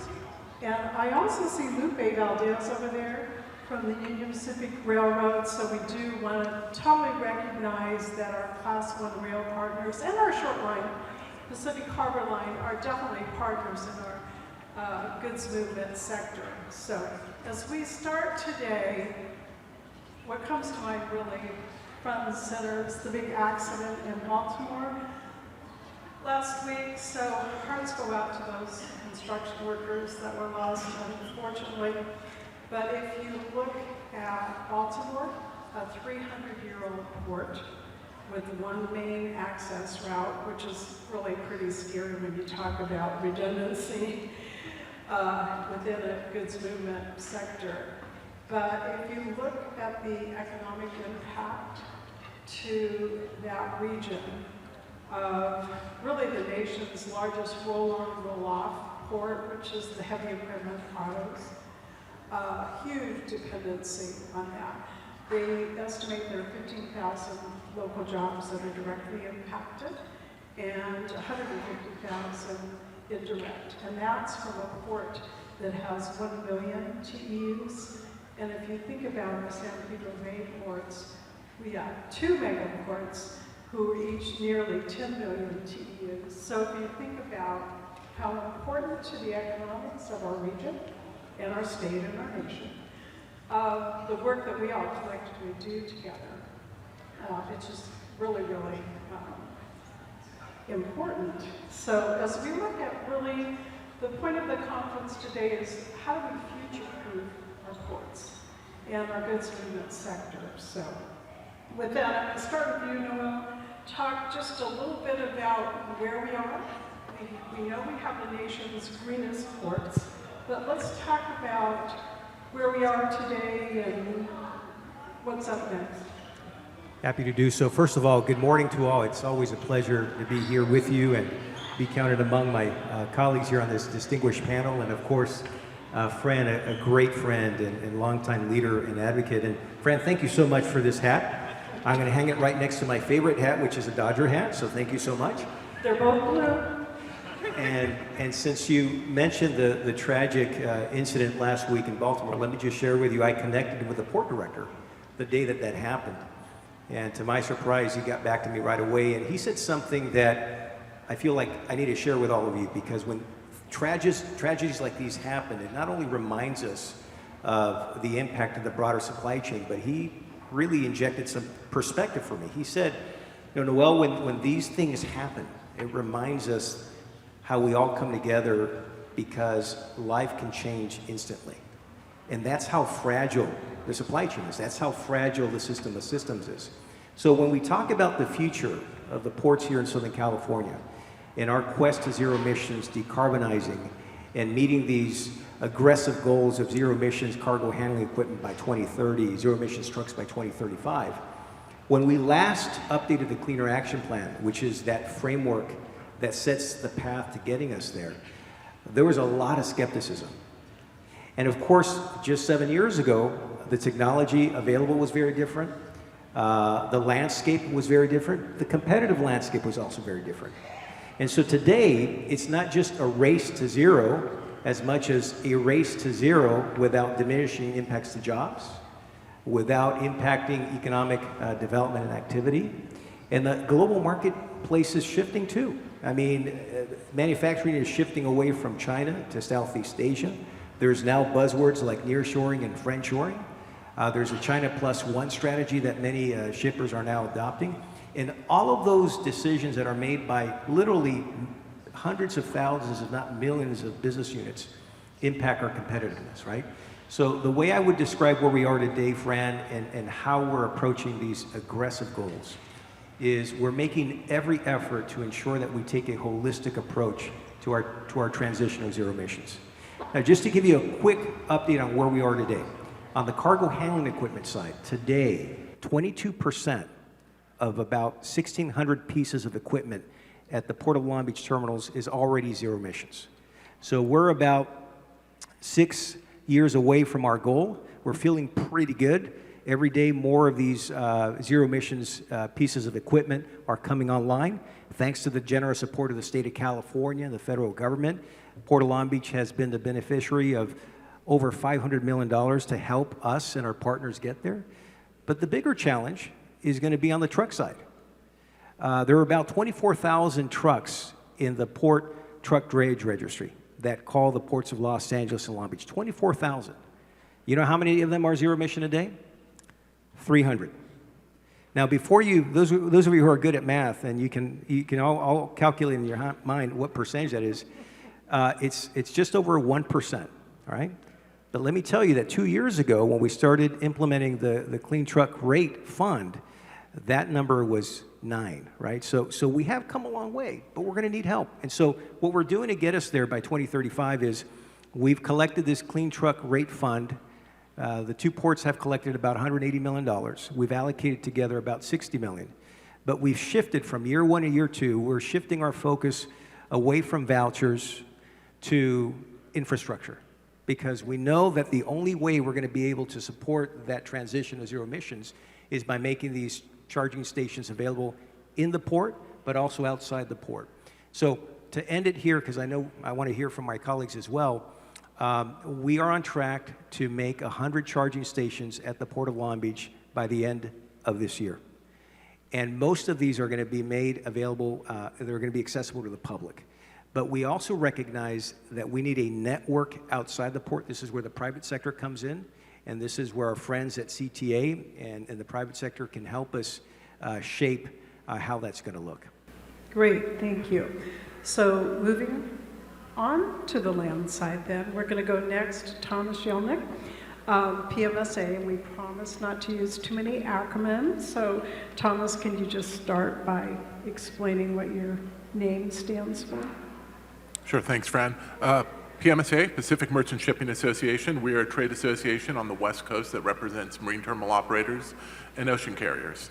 Our members are the folks who make the ports work. They move the cargo. They bring the cargo in from overseas, and they move it from the ships to the trucks to the trains.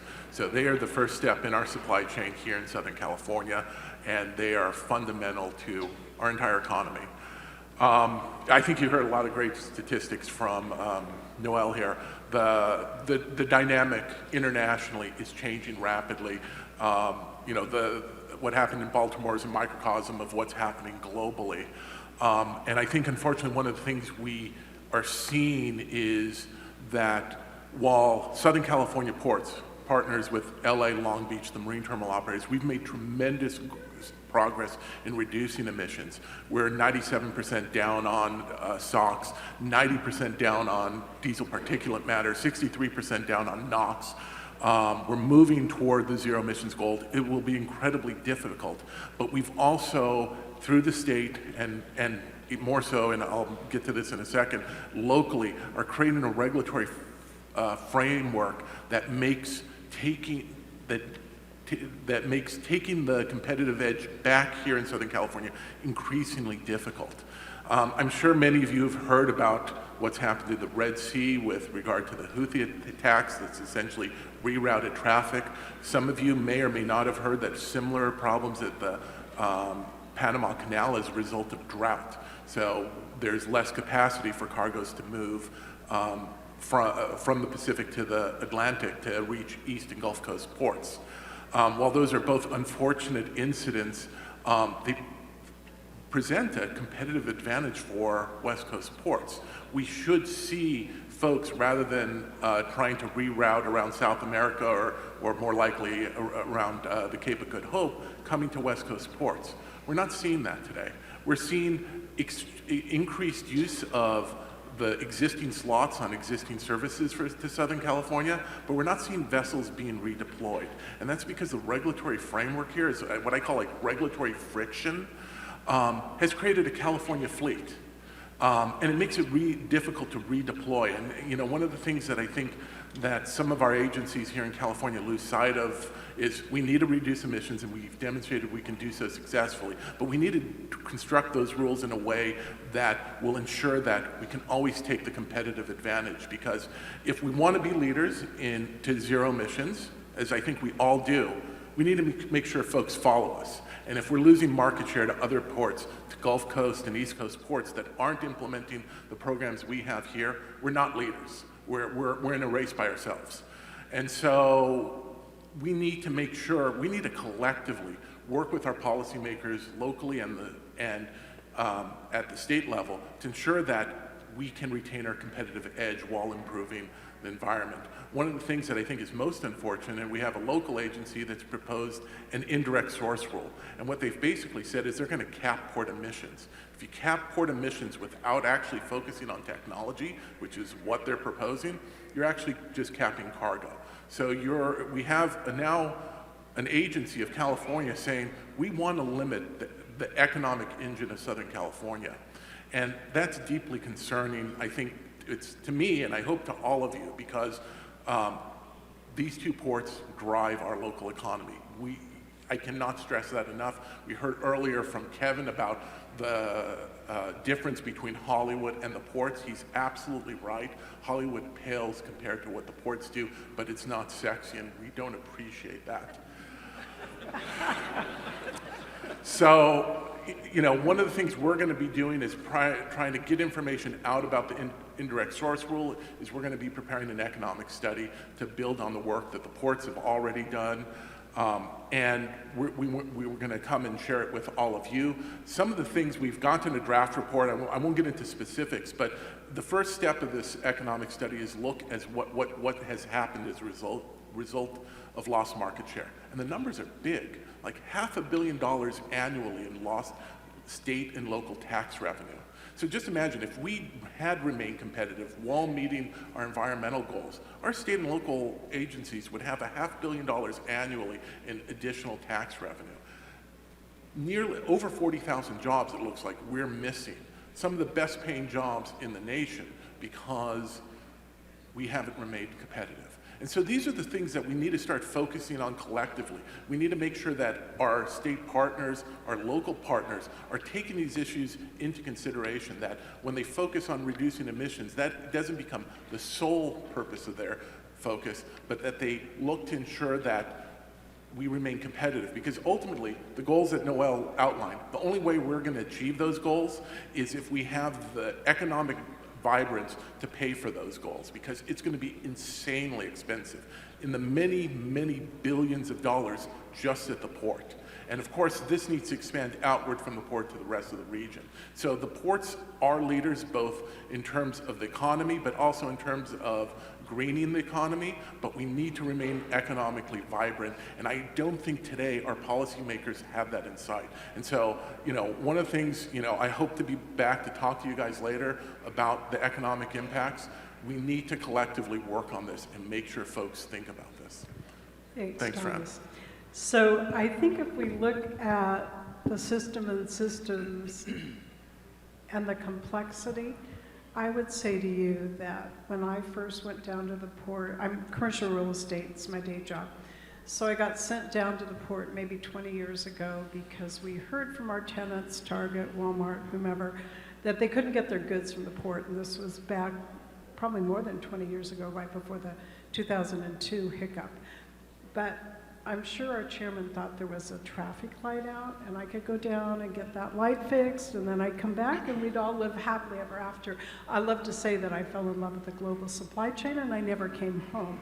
But if you look at our systems of systems and the complexity and the codependency, so as we move along in our panel next to Michael, to frame this, you know, we all of us in transportation ease love to talk about public-private partnerships. Well, this is the biggest public-private partnership ever, and it is dominated really by private investments. I would say if you added up the individual private investments, and our ports over here are a little bit of a hybrid where they're landlords and they're sort of quasi between public and private there. But Michael, talk to us a little bit about the challenges and Metro's approach. Sure. Thank you, Fran, and thank you, everyone, for the chance to be part of this panel, and to my colleagues here. This is a tremendously important conversation for Metro to become involved in. Metro is very well known for, promoting the expansion of our rail system, subways, light rail trains, buses, trying to operate more buses, trying to basically improve the transportation infrastructure. What Fran noted earlier about Metro's charter, including the movement of people and goods, or goods and people, depending on which way you read it, is that we have a shared use multimodal system. And the shared use multimodal system for LA County, while we're focusing a lot on passenger traffic, moving people, between home and work, home and education, healthcare opportunities, we also are moving cargo, goods, whether it's drayage trucks or local delivery vans, on that same system, whether it's local roadways, the freeway system, or even the rail system. You heard a lot about the rail discussion earlier today.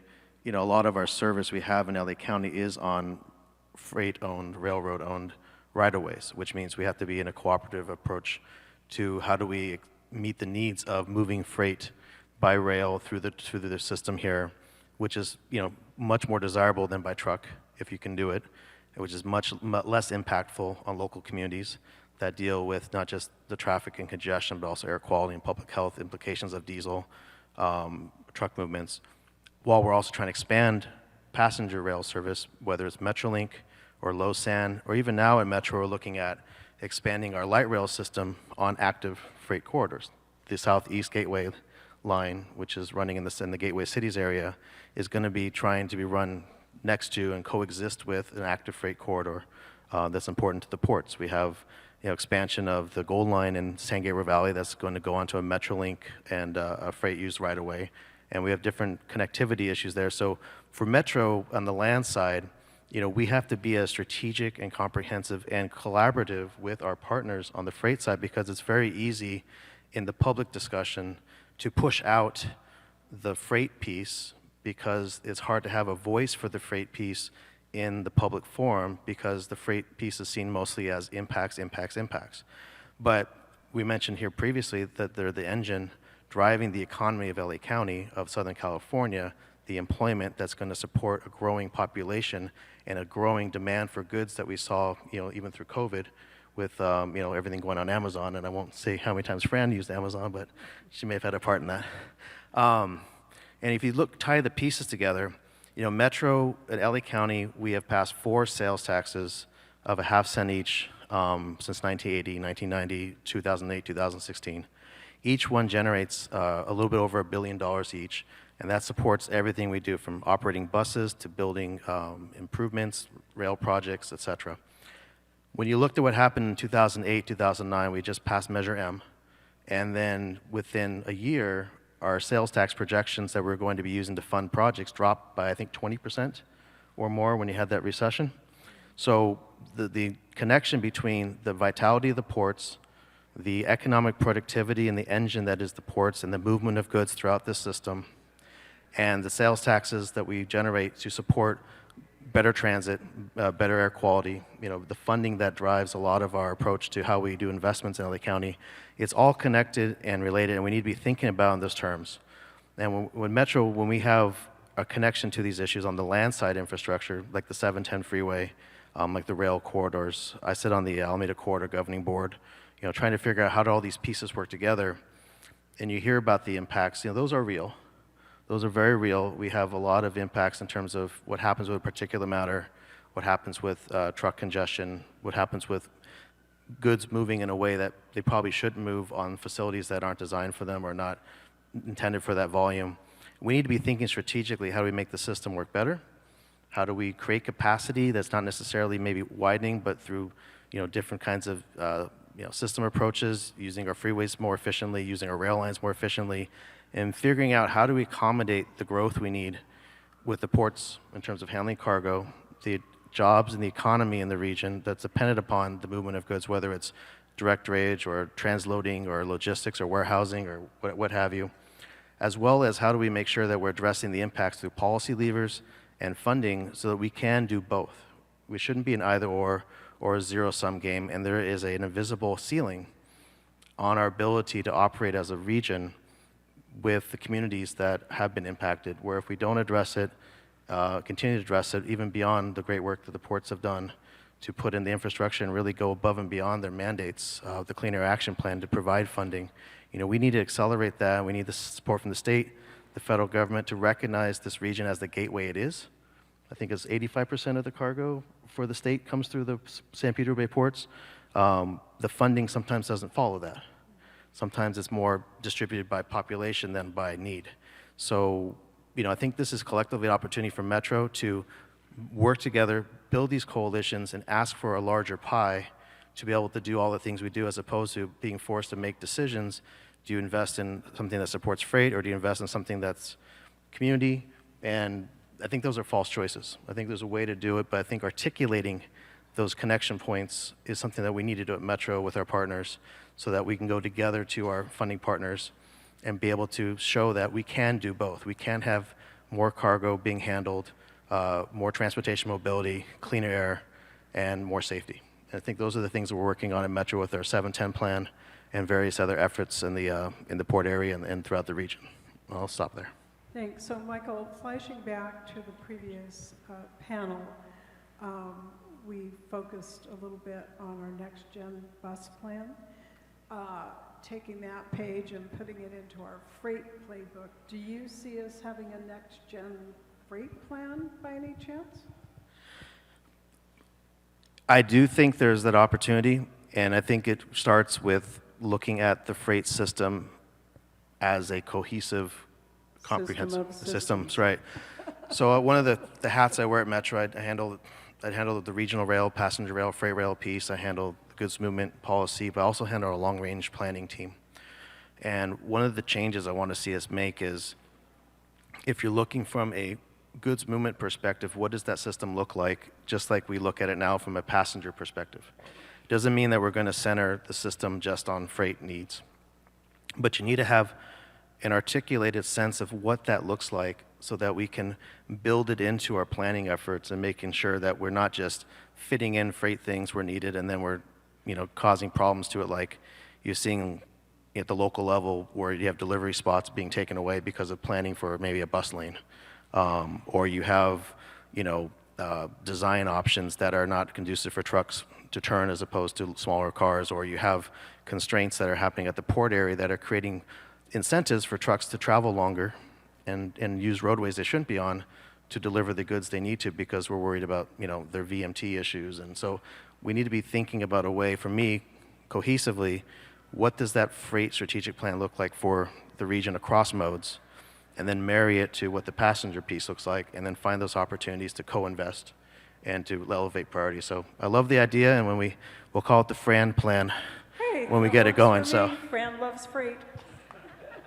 It's all good. So also, in tribute to our BizFed family, I do want to recognize air cargo and our air cargo partners. And they won't let me have a panel of 15 up here, but clearly our air cargo is a very important part of our region, whether that's LAWA, we have San Bernardino Airport as a partner, and Ontario Airport. So I think it really is important for us to really think about not only all of our nodes within the freight system, but as Michael said, how do we gel that all together and thrive? So moving on down the line there, my buddy Chris Shimoda from the California Trucking Association.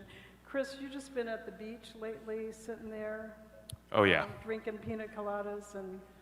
Just watching Oppenheimer. Yeah. Yeah. What's happening in your world, my friend? Well, first off, just want to thank the BizFed Institute for the invitation, and especially to my friend Fran Inman for getting me on the panel. So, Chris Shimoda, Senior Vice President of Government Affairs for the California Trucking Association. A little bit about our organization. We've got about 1,000 members, ranging from your sort of brand name Fortune 500 transportation providers all the way down to single truck family-owned and operated businesses.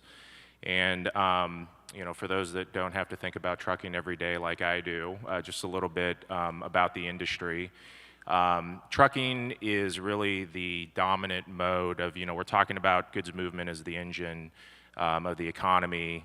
Trucking is really the engine of the supply chain, with 80% of goods traveling exclusively by truck. And a lot of folks, when they think about, well, what do trucks do?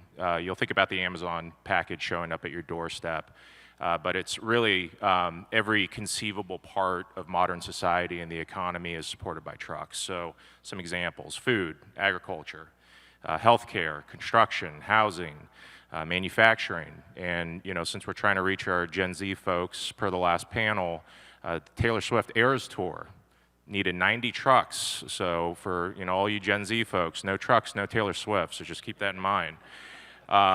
So, a little bit about, I think Thomas set the stage with where are we today, what sort of progress is already in the making, and what we've accomplished. So he gave the statistics for the San Pedro Port Complex, the cleanest port complex in the nation.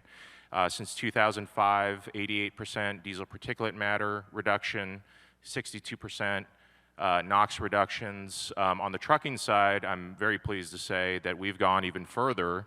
Trucks have really been the leader in reducing emissions. At the port complex, we're down 98% on the trucking side for diesel particulate matter and 88% for NOx. And those numbers are only going to improve into the future as internal combustion engines are getting even cleaner, and we have other programs to further reduce emissions. Including the nation's first smog check program for trucks, which I'm in the middle of implementing at the moment. That's sort of crazy, if I could say. You've been checking my car for smog forever, but not checking the big truck. So thank you, Chris, for leaning in on that one. And so, again, just to reiterate, cleanest ports in America, cleanest goods movement system in America. And when we're talking about moving into the future, state of California, because of some unique authorities under the Federal Clean Air Act, has moved very aggressively, really the most aggressive in the nation towards, I think, all modes of transportation and goods movement, moving us towards zero-emission technology. On the trucking side, we have regulations on our manufacturers that by 2036, no internal combustion engine trucks can be sold in the state of California. That's already adopted. On the fleet side, the folks that I represent, as of January 1st, we were supposed to be under a regulation to start being mandated to move to zero-emission trucks. That rule is currently being litigated by us in an ongoing discussion with the Air Resources Board. For a variety of reasons. I can tell you that I think that this transition to zero emissions, really cannot be understated as far as the historic nature of what is being discussed. I've heard it, described as us moving from the horse and buggy to the internal combustion engine. This is that big of a revolution. I've heard people say, in order for us to accomplish our goals, we need a Manhattan Project for charging, right? Those are the levels of seriousness and discussion that are going on around this transition. And I think a little bit lost in the debates about, well, what regulation and how quickly, and what's the timeline, is really a lot of nuance in the way that we're going to successfully transition to these technologies. Our members have been experimenting with zero-emission trucks, battery electric predominantly, for over 20 years. I've been to facilities that have 25 years worth of pilots and demonstrations where these companies have been trying to get this technology off the ground for decades. And we're starting to finally come to the point where we think that we have a line of sight on where, if we talk battery electric technology, where that can be successful. Predominantly a smaller class vehicle, think your neighborhood e-commerce delivery van that returns to a home base, can be charged overnight off-peak, where range is not necessarily an issue, where weight's not necessarily an issue. I think that those vehicles are going to be economically feasible in the very near term. Fuel cell electric vehicles was talked about a little bit on the last panel. A lot of things to still work out. Folks are, hoping that that technology pans out for longer haul applications where you can't sit for 8 to 10 hours to charge and you need to get a diesel-like refueling time. But there's challenges with everything right now. I think Dorn, if he's still in the audience, bend his ear a little bit about his experiences. It's never easy to be on the bleeding edge of these sort of technologies, and we're still in a learning curve where I can't really say that anything is going to be successful at this point, right? We're trying. And it boils down to a couple of things. Number one, the technology costs significantly more than the diesel technology we're using today by a factor of about 2 to 3 times more. Weight, we're taking on 6,000 to 8,000 pounds more than a traditional diesel truck when you move the battery electric technology, which is going to reduce payloads. It's going to actually put more trucks on the road. Range, you have a technology today that you can fill up a diesel tank in about 15 minutes and go 1,000 miles, whereas today's largest battery-sized battery electric trucks are going to get you in the neighborhood of around 200 miles. And then infrastructure, right? The infrastructure question of all of these is the biggest question, because just to electrify drayage trucks in the San Pedro Bay Port Complex, you're looking at about a gigawatt or more of charging needing to be built in the next 10 years. And I know that there are some folks that know what I just said, what a gigawatt means. I always like to translate this to a gigawatt of power is about equivalent to, let's say, a million residential homes worth of electricity, give or take, depending on the efficiency of the home. And so this is not a small amount of electricity, right? We're talking about 1 million households, residential use. And so how are we going to get there? I think that is really the open question at this point. Thomas already said that, what is at stake here is the state of California has held itself out as the leader on this issue. And as Thomas said, I agree. I've used that same line. You can't be a leader if nobody follows, right? Otherwise, you're just out there on your own. And if we do not get this right, if we don't have the nuanced discussion about how this technology is going to be successfully deployed and where, how we're going to be wise with ratepayer dollars as to not further burden folks who, I follow the debates on where we're at with utility rate cases. There's already a lack of political will to place more burden on the ratepayer. So how are we going to do this in a way that we can actually set a real example for the rest of the country and really the world to follow? That is what we're trying to accomplish. So no pressure. I always tell myself that. No pressure. We'll get it done.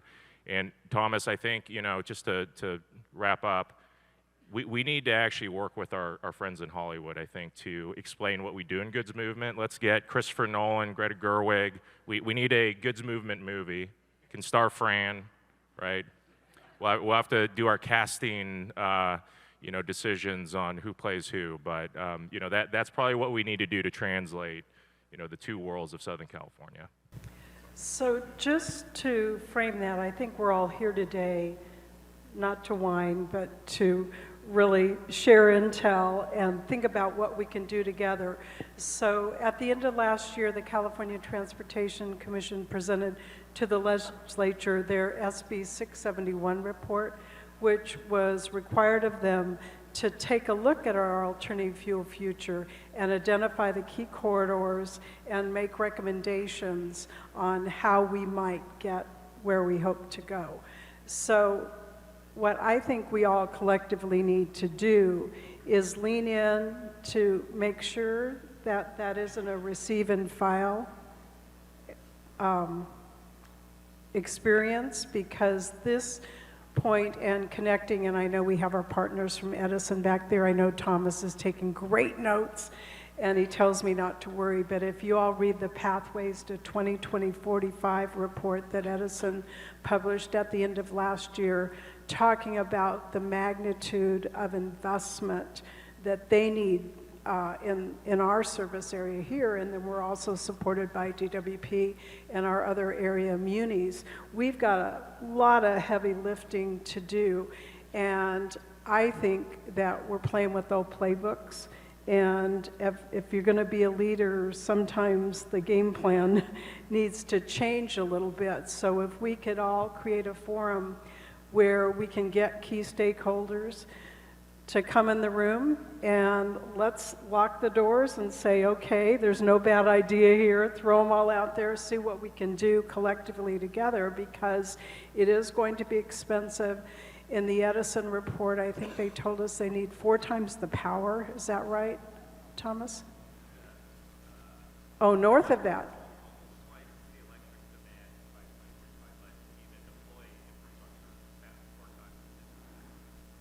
So they're going to have to up their game, is what I think Thomas just said, in terms of getting that infrastructure. And then we also mentioned hydrogen, and you know, California was the recipient. Hopefully we'll get the Arches money. And you know, there are those that believe that hydrogen may be the fuel of the future in the heavy duty sector, because collectively this team needs an awful lot of energy to do what we do and to move the goods so that we can all live our lives and run our businesses. So I think for all of us, if the call to action really is, we have the mandates on the books, let's be pragmatic. Maybe we'll have several nominees for our Common Sense Award at the Busies next year, really looking at how do we realistically, and I'm going to champion for public charging, because to date, all of our pilots have been behind the fence. I understand that. We needed to get them done. Majestic has participated. But if we look at equity and inclusion, we need to make sure that power is available for all in all of our communities and in all of our sectors. So with that, I don't know, Blaine, do we have time for 1 question, 2 questions? Oh, good. Okay, you all hopefully have some great questions for us. Do we have any questions for our audience? While everybody's oh, great. Okay, let's get some microphones over there. To see you. I have a question regarding the democracy.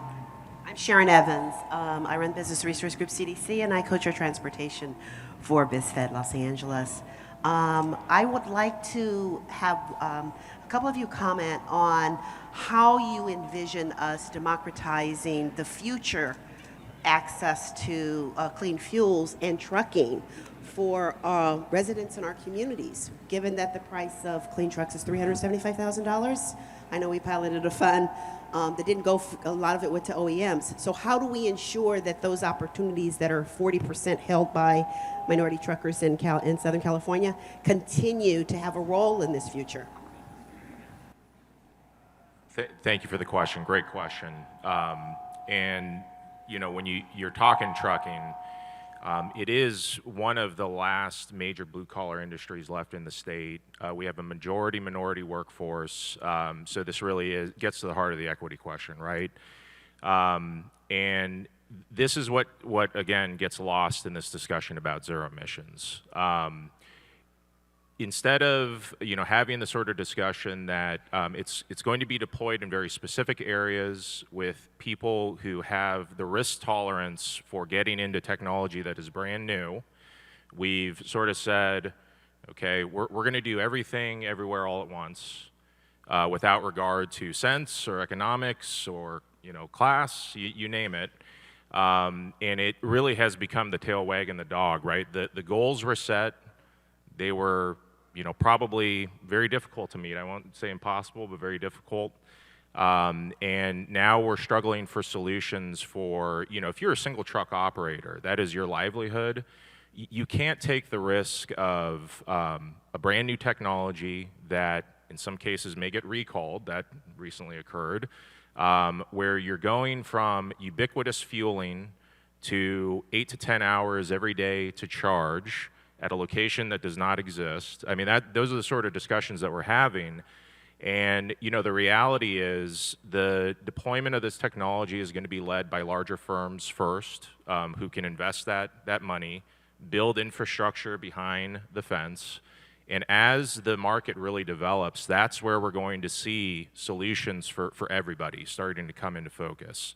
That, I think, is the end goal, is non-subsidy based, ubiquitous deployment of zero-emission trucks that independent truckers will be able to still deliver services to their customers as well as make a living. And we just are not quite there yet, and you know, we will be there one day, but we're at that, you know, the starting blocks where the big companies are going to have to lead first, and then it will trickle down in time.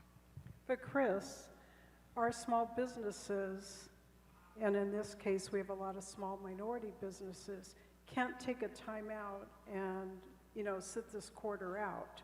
So do you have any ideas what we can do to really protect those folks?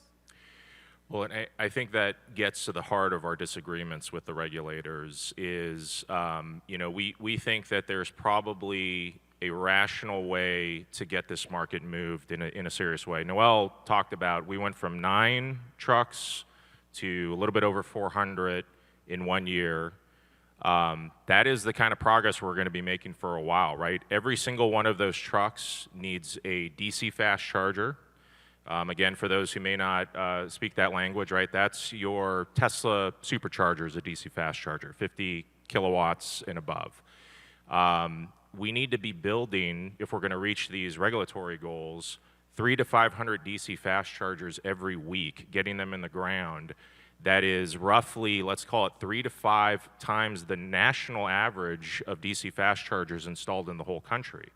Right, and so when you start facing those sort of numbers and those sort of challenges, you got to just take a step back and say, you know, are we hitting the mark on policy? Do we need to have a more sophisticated, nuanced discussion? You know, again, I think that that's where we're going to be moving into the future, hopefully. Well, I want to make sure that we don't forget the little small business owner, because we're a small business economy here. Michael, Thomas, you want to? Yeah, I just want to add really quickly. We have a $50 million fund that our board approved for zero-emission trucks for the 710 corridor. We started off with the idea of helping to provide subsidy. We quickly rotated to the infrastructure question and talking to all of our partners.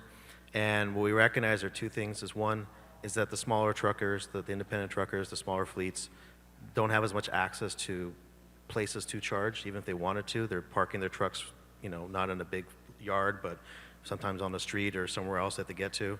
And the second thing is those costs are daunting. It's not even just the cost. We also talk about sales taxes, and we're also talking about income tax penalties. I mean, there's so many things. So we've included from our $50 million a set aside of $5 million for technical assistance to work with the smaller fleets to try to help them not get left behind, so they can access grants, they can access opportunities where possible, even though that by itself may not be enough to help every single one to adopt, because I think the focus is going to be on the larger fleets. The rest of the money we have, we're trying to build a $200 million program to put in public infrastructure that is more like a depot, so that anyone can come to it, small truck or larger fleets, but larger fleets usually will have their own setup. So we hope that will help incentivize that transition as well, so there are tentpole charging stations in the corridor that are accessible and help to provide a complementary source of charging that, whereas the funding now I think is going mainly towards you know, fleets and locations where there's, you know, was it 50 or more trucks or so, which is obviously important for the state to reach its goals, is to focus on the larger fleets. So we want to try to balance that out where we can at Metro, but we know it's going to take an all hands on deck approach. Anybody else want to lean on that question?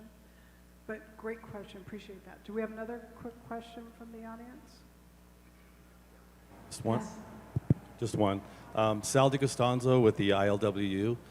Thank you, Fran, for this forum and esteemed colleagues on the panel. I was wondering if you might be able to comment on what role the federal government plays or should be playing in addressing the climate issues that we have here, the emissions issues. You know, obviously, we're all interested in trying to balance environmental justice with economic justice. And we're seeing an imbalance at this point. Can you speak to that? And also, can someone speak to what has actually happened to our market share over the time span from 2006 to the present? I'll do the market share real quick, Noel, just on my personal experience when I was first sent down there to look at the traffic light being out, so to speak. We all talked about 2/3 of the nation's goods were coming through our gateway. So, Noel, where are we today? Well, the number that has unfortunately become static, right, is 40%. The reality is we're closer to 33% these days, right? We're bouncing back, right? The certain factors that were already mentioned, Panama, Red Sea, some activity on the East Coast may swing some of that back. But to get to Sal's question about the role the federal government can play, the brief and short answer, Sal, is I believe they can play a critical role. Because if a lot of these standards that the state of California is imposing on the industry, I'm not suggesting they be adopted nationwide, but it would help us here because it becomes a competitive disadvantage when our industry here in California has to meet very aggressive goals within very aggressive timelines. And that really sets us back, and it doesn't take much in our market for those shifts to occur. It's a very inelastic market, but I'll let Thomas chime in on the market share as well. Thanks. It's great background music, isn't it? So yeah, our market share has significantly declined. It's down almost a quarter. Growth since 2006 has been a paltry. From 2006 to 2023 has been 6%. That's an annualized rate of 0.3%. That is terrible. You do better in your checking account than you do at the ports right now. We really need to focus on that. And so I completely agree with Noel. And I may even go farther than Noel. You know, if these are air quality issues that affect port communities, these are air quality issues that affect all port communities. If we federalize these issues, many of the competitive issues that we face would simply go away overnight. A lot of ports around the country have had green port policies or clean truck policies for close to 20 years, and they're essentially non-existent. They exist in name and only, or they propose a program, develop it completely, promise to implement it next year, and when next year comes, they kick it down to the following year, and they've been doing that for many, many years.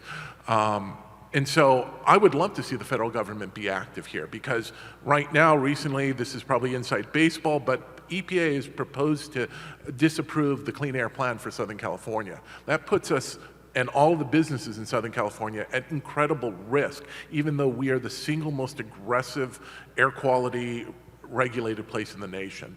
And if we can't get those other ports to do those things when we're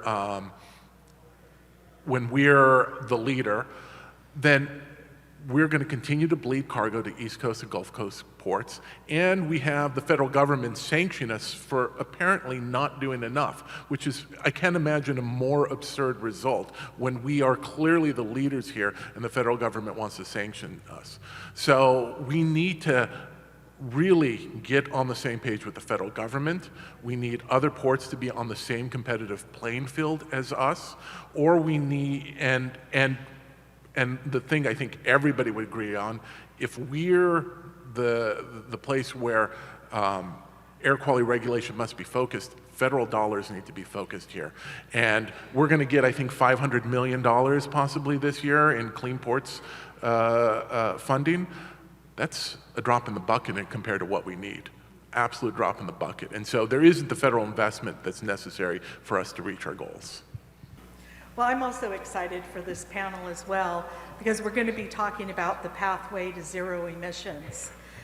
All the things that we've been talking about so far today, those transportation challenges, we're going to have to do it all with the goal in mind that we're going to be at zero emissions. Now, the state of California has adopted a very aggressive plan for us to get to zero emissions. But we're going to have 35% of the new vehicles be zero emissions by 2026. And it's only going to ramp up from there. 68% new vehicles in 2030, and then 100% in 2035. And think about those dates, and we were talking about the World Cup and the Olympics and all the need to have all of those extra transportation services. And again, we're going to be doing it within these timeframes.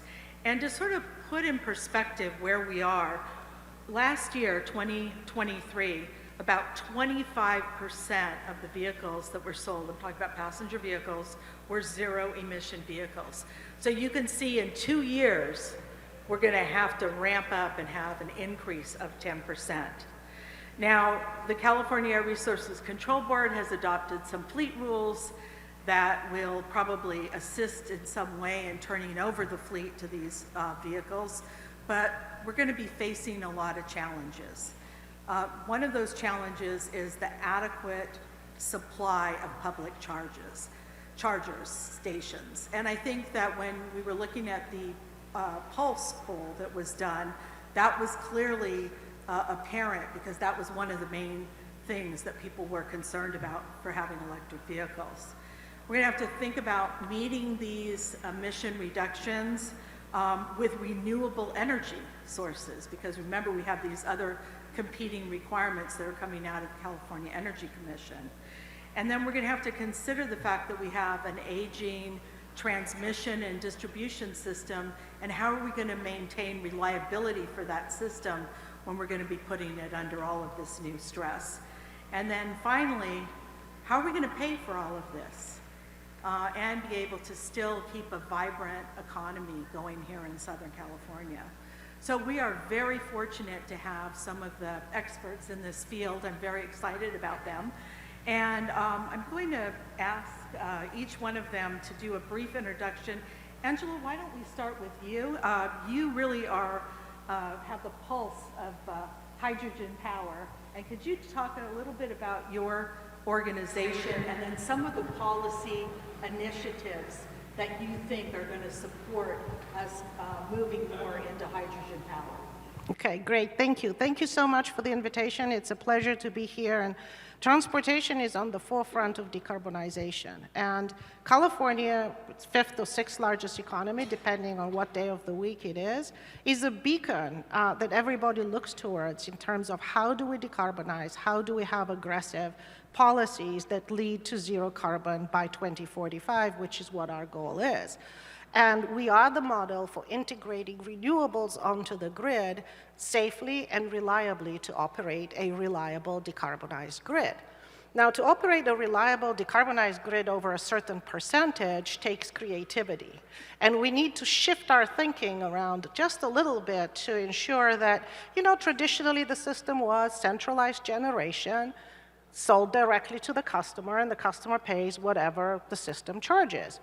The system now is different because we have renewables that generate at different times of day. The sun shines every day, but it doesn't shine at night. The wind blows, but we don't know exactly when it will blow. We have batteries that stabilize the system, but there are certain times when you have overgeneration and you want use to ramp up. So instead of the old system where load is growing or people are using electricity and we ramp up the power stations, it's a gas or a coal power station, what we have to do now is when the sun is shining or the wind is blowing, we have to have that customer ramp up their use. So we've turned the system into 180 degrees. And it's working quite well, but that means that as you develop that system, you need to have resources and assets on the grid that are actually good grid citizens and can ramp up when you have excess energy and ramp down when you don't have enough energy.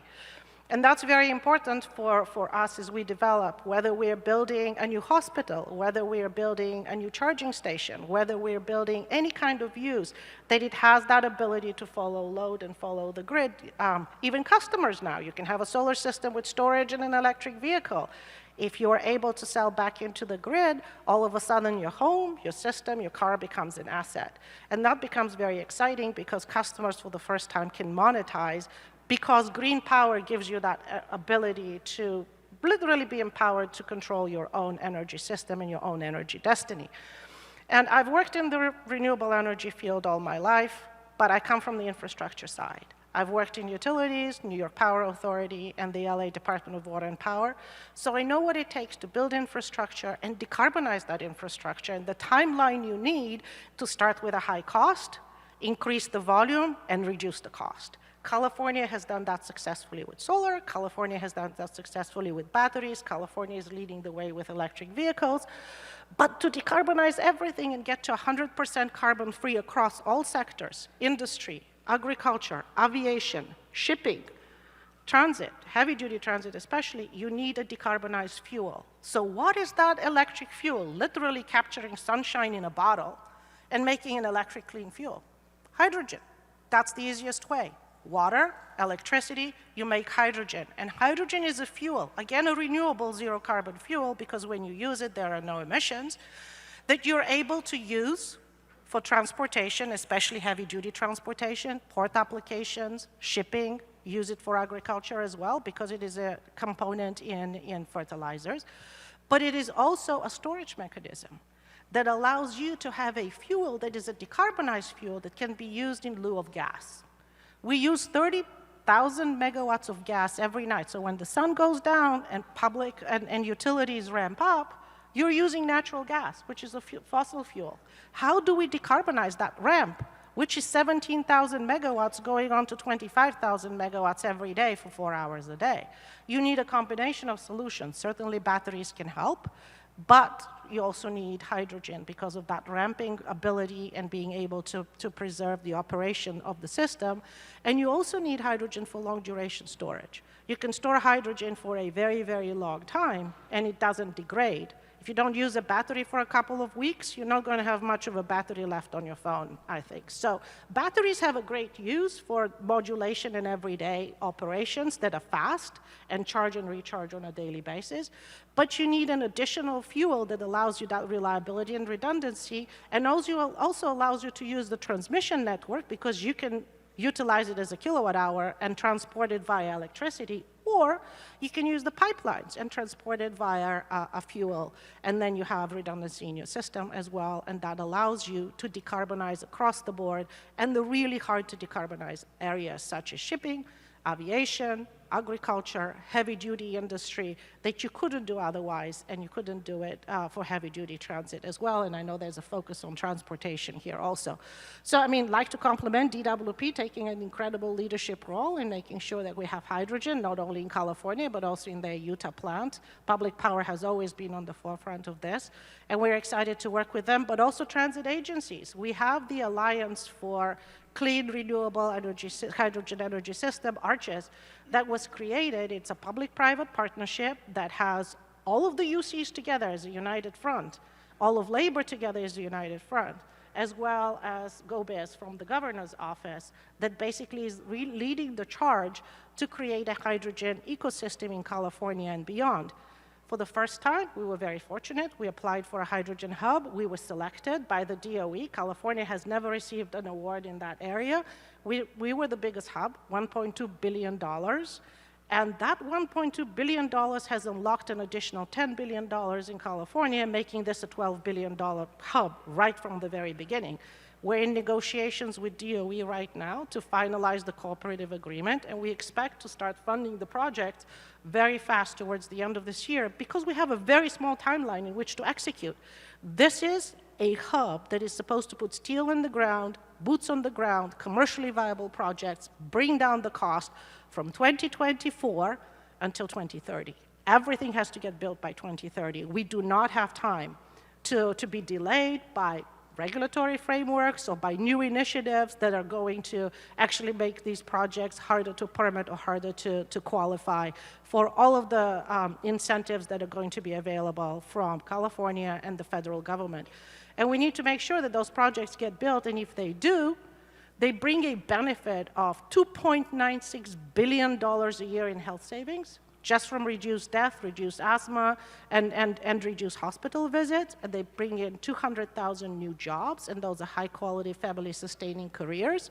And they also bring in $380 million in community benefits to frontline communities that are going to be around these projects, which again are clean, they're emission-free, and they allow us and enable us and empower us to reliably decarbonize all sectors of the economy in the most efficient, most optimized, lowest cost way, so that you've got a solution that not only meets the state goals, but also allows you to meet your requirements for the lowest cost in terms of implementation.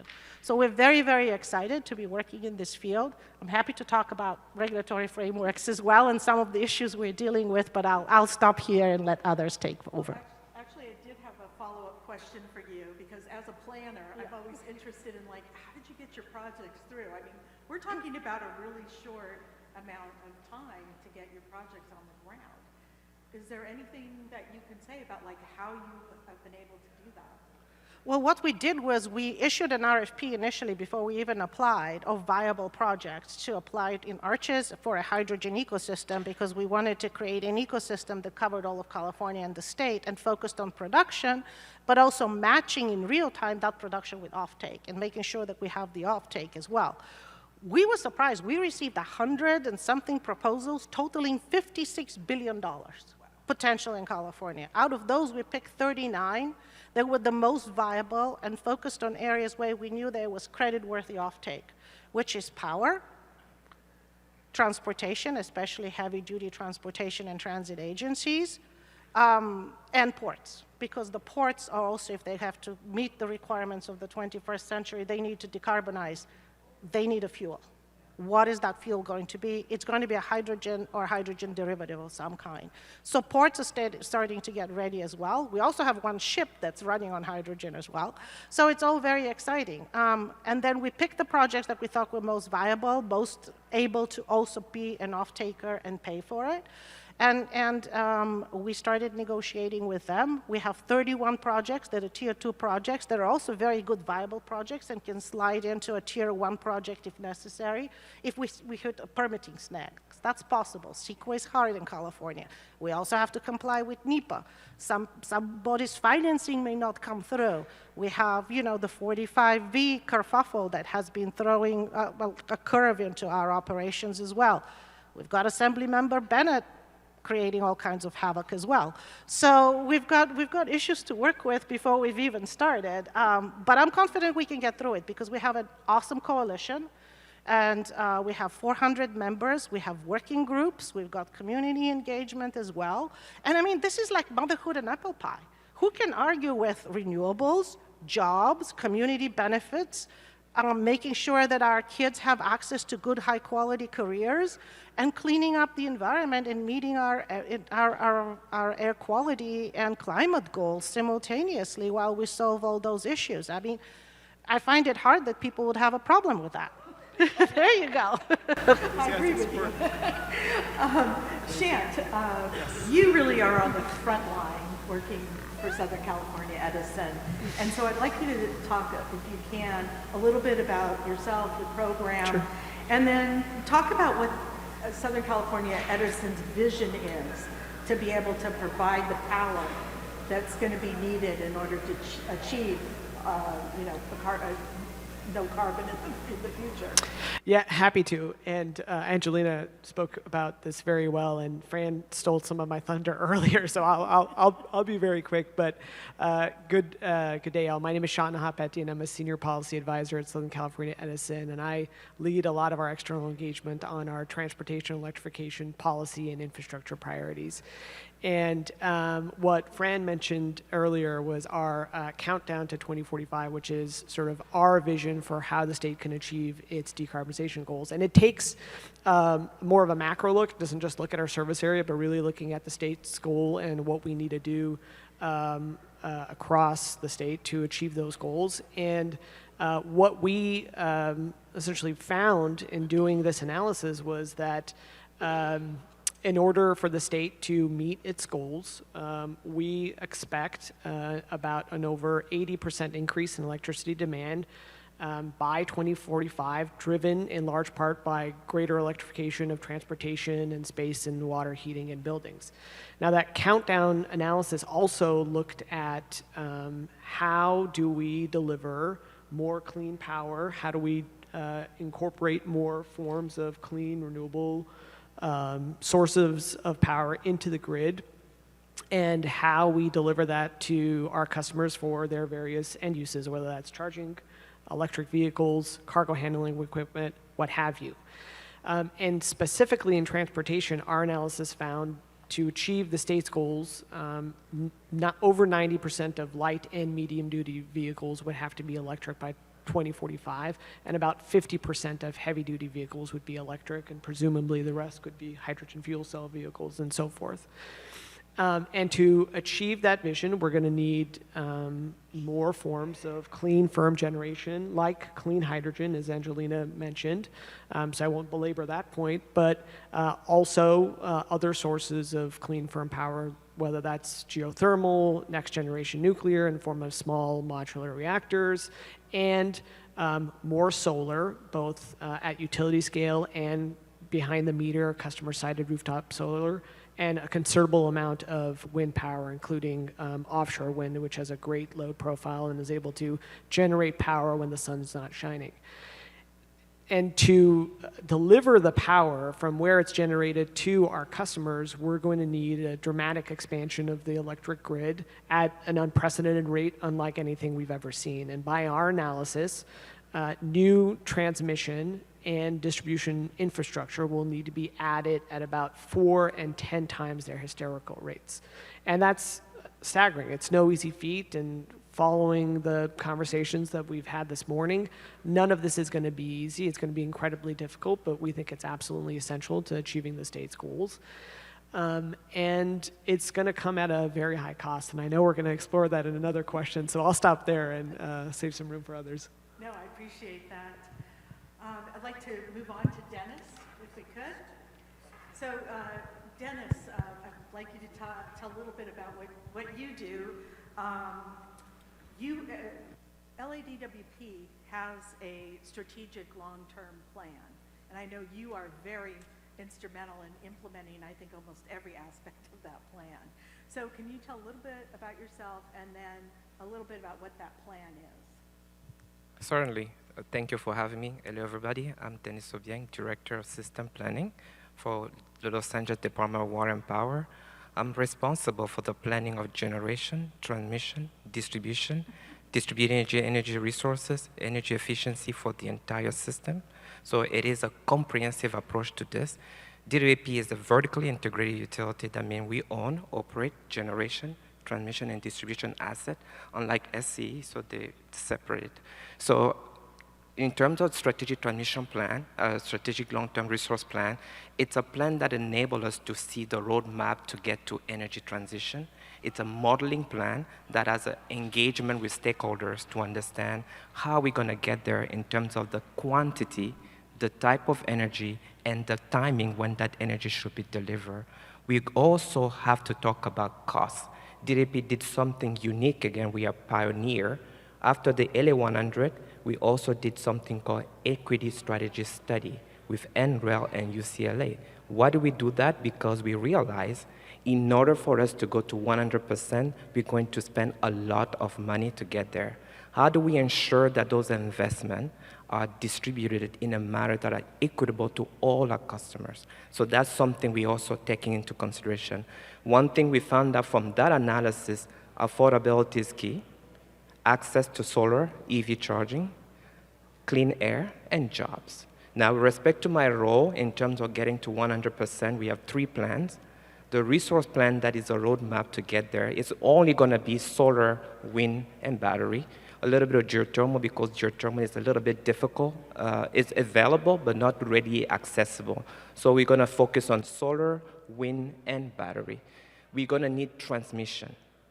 We are understanding, like SC is indicating, transmission is needed. There is no transition without transmission.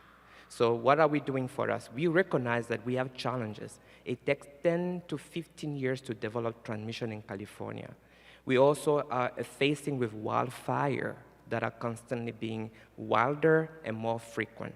How do we plan around those 2 challenges to ensure that we deliver electricity to our customer? We're doing something different.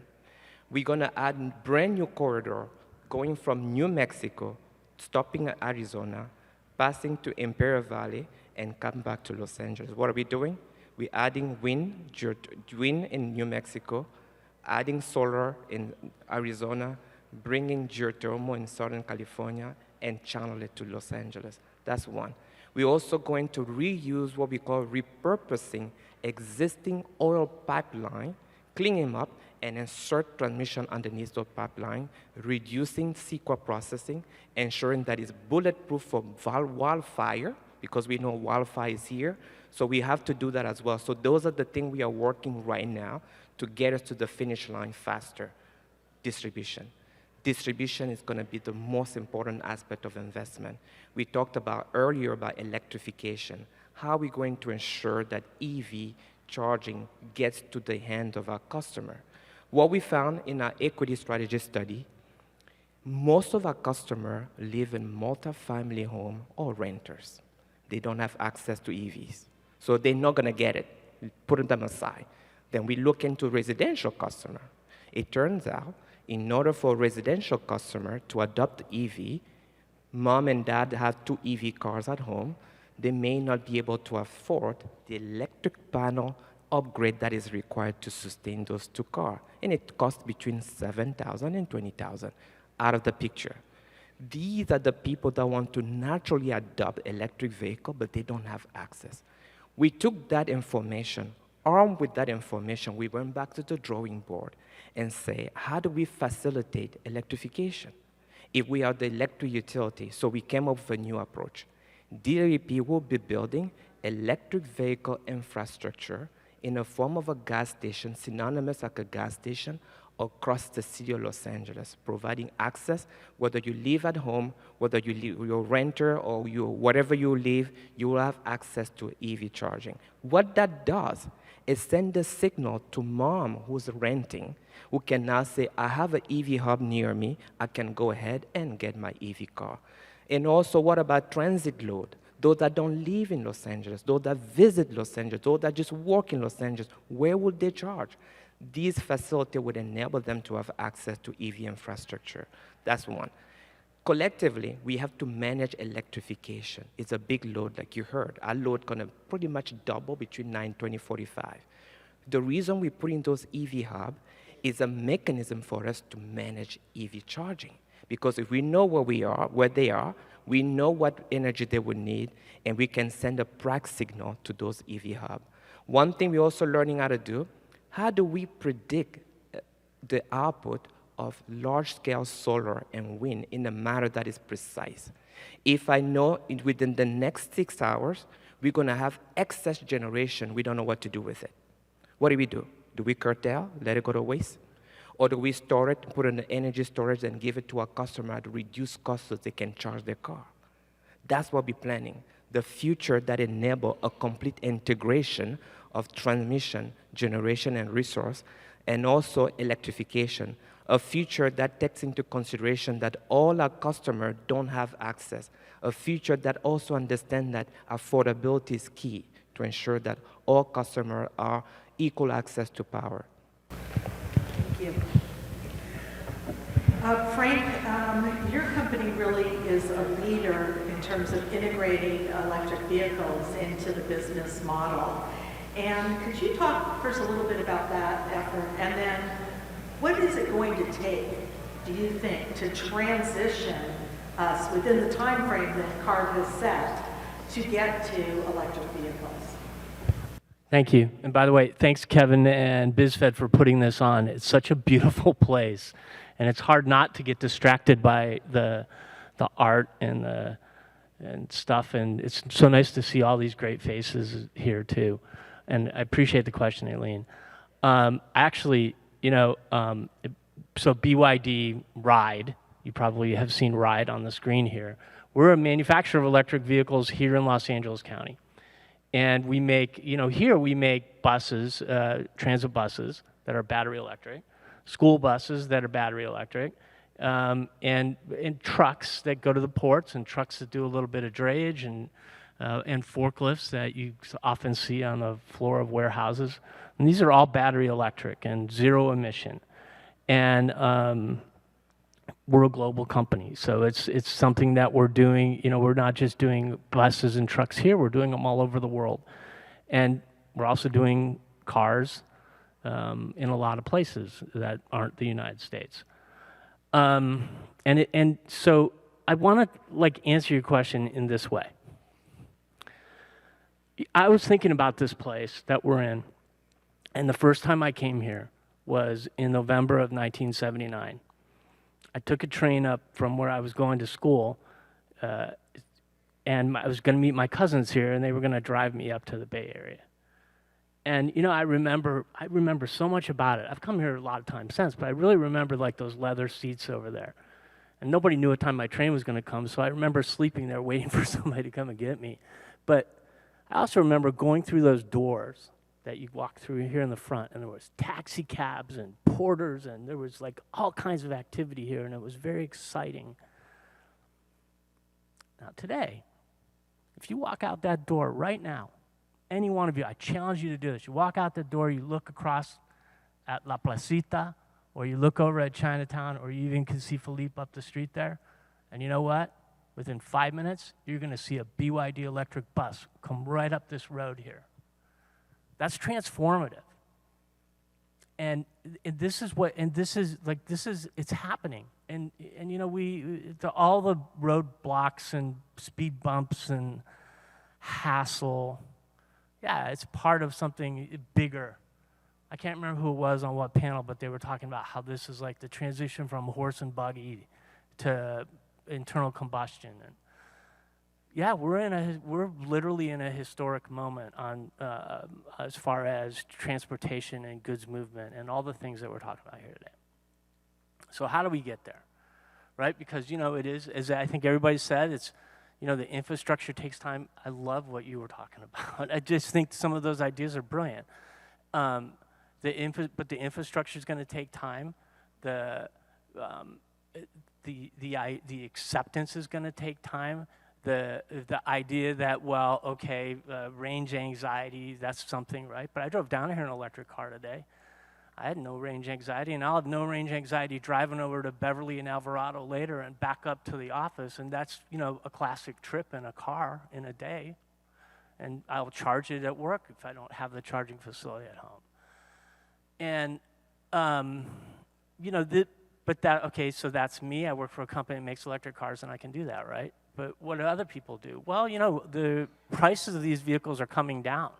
The cost of raw materials is getting cheaper. The cost of manufacturing them is getting cheaper. And eventually, they're going to be just as affordable, you know, at the base level as your internal combustion car. But what about the bigger stuff? What about trucks? What about warehouses? What about ports? What about buses? Well, I mean, I think, you know, that there's a lot of different pieces, but the big piece and the thing that I think we leave out of all this is that the state of California and the federal government have set aside billions and billions and billions of dollars to electrify and to enhance the movement toward electrification. And they don't just say, hey, here's $100,000, go out and buy an electric truck. They say, here's $100,000, you need infrastructure and you need a truck, and you might need to pick up some of the cost of that. And really, you know, on the manufacturer side of this equation, it's up to us to talk about the benefits of that, right? What are the benefits of that? Well, you know, the long-term cost of operation is probably less than it's going to be if you're, you know, driving a diesel or a gas-powered vehicle, for sure. You know, obviously, hydrogen is going to be the solution to the longer-term stuff. But yeah, we're going to get there. We are going to get there. Don't worry, we're going to get there. Like, you're gonna look back at from the future on the past today and think, yeah, he was right. You know, and this range anxiety thing, that trip that my cousins picked me up on, it was 55 miles an hour back then. You couldn't drive on the 5 freeway at 100 miles an hour. And so we were going up to San Francisco, or the Bay Area anyway, and it took like 10 hours. And I'm pretty sure we stopped at like 5 different gas stations because my cousin had a GTO with a 450 HO that, you know, barely made it up over the grade. So, you know, I mean, the thing is, it's like, we're going to get there. So let us help you. You know, if you want to talk about electric vehicles, I'm happy to talk about them. They're exciting. It's cool. And beyond that, it is our future, and I think we can all work together to get there. So thanks anyway. Thanks a lot. Great. I loved your reference to GTO because going through my mind was the Beach Boys driving on down Highway 1. I want to go back over here, Angelina, to you, and I want to ask if you were able to, make a change in the regulatory scheme. What would you change to be able to help you get what you want to get done? Well, it's important for us to succeed because as you look at economies that are transitioning rapidly towards 100% carbon free, and they're doing it based on a decarbonized grid, and they're doing it based on a decarbonized grid that is also very highly reliant on variable energy. Solar, wind, offshore wind is absolutely great. Geothermal is very, very important. Biofuels will be important as well. Pumped hydro is important. I mean, Castaic was a lifesaver, and other ones as well. So pumped hydro, but it's geographically limited. Infrastructure is important. We're going to have to build infrastructure. But again, it's expensive. Sure, it's expensive. But let me tell you, the status quo is expensive too. We're still going to have to be building infrastructure. So let's compare apples to apples. I hate it when people turn around and say, oh, renewables are so expensive. Compared to what? The status quo is more expensive than renewables. So let's even the playing field and make sure that we're talking about the right things. And let's also focus on communities and people. What are we using electrification for? And hydrogen is part of the electrification process. Like I said, sunshine in a bottle. It's just a fuel that's a renewable fuel that allows us to use the excess energy we would otherwise curtail, or we give away for free, or God forbid, oftentimes we even pay people to take it, which is what we were doing yesterday with Nevada and Arizona. So those valuable kilowatt hours, let's capture them. Let's charge batteries. Let's desalinate water if needed. And by desalination, I also mean cleaning up brackish water so we can use it for agriculture.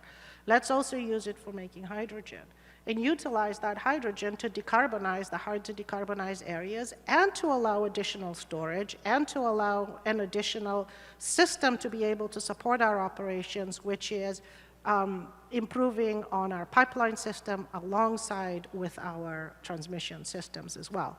So what I would look at is what enables this transition and what makes us successful, because I'm also on the board of the California Independent System Operator, so we have an app that basically tells you in real time how much renewables you're producing, and you can go on the CAISO app at any point in time.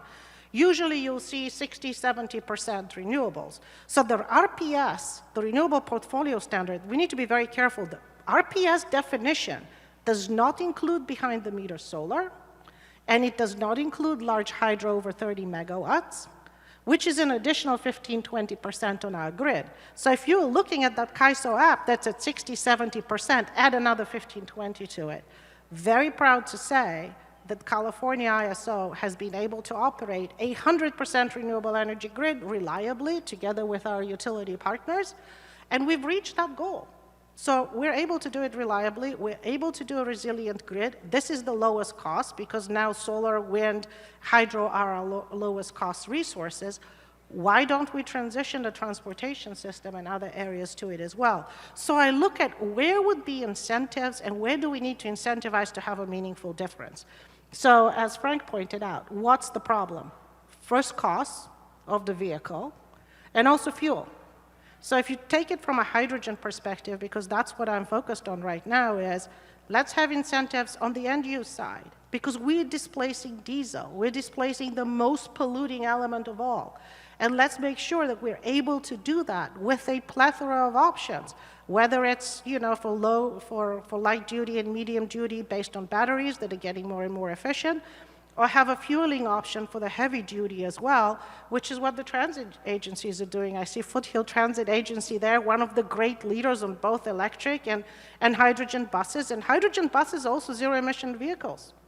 They qualify under the ZEV standards. So let's have a focused program that reduces the cost, the first cost of those vehicles, so that transit agencies can buy them. But let's also have a program that gives transit agencies the visibility of what the cost of the fuel will be for the next 3 or 4 years so they can plan. And of course, the benefits of having lower maintenance costs then helps us. And if we send those right signals, then the OEMs have an incentive to manufacture and bring the cost down. And with volume, we drive the cost down as well. So yeah, we can have zero-emission vehicles be cheaper to operate than a gasoline and a diesel. Maybe in 2 years, with the hydrogen hub, we'll be competitive with diesel in the next 3 years if we launch it and we're successful. And then let's also have a specific tariff that allows us, like Dennis mentioned, that allows us to capture that excess energy that we're curtailing, giving away for free, or paying people to take, and utilize it in resources that we need, and give them a special price for it. So you incentivize the production, you incentivize the offtake, and you create a system that also requires following grid rules, right? So all of these assets that come on the line are not stranded assets that are just fixed like data centers. I wish we could make them flexible 24/7 to just suck up energy, but are able to ramp up and down as you need them with what you're producing.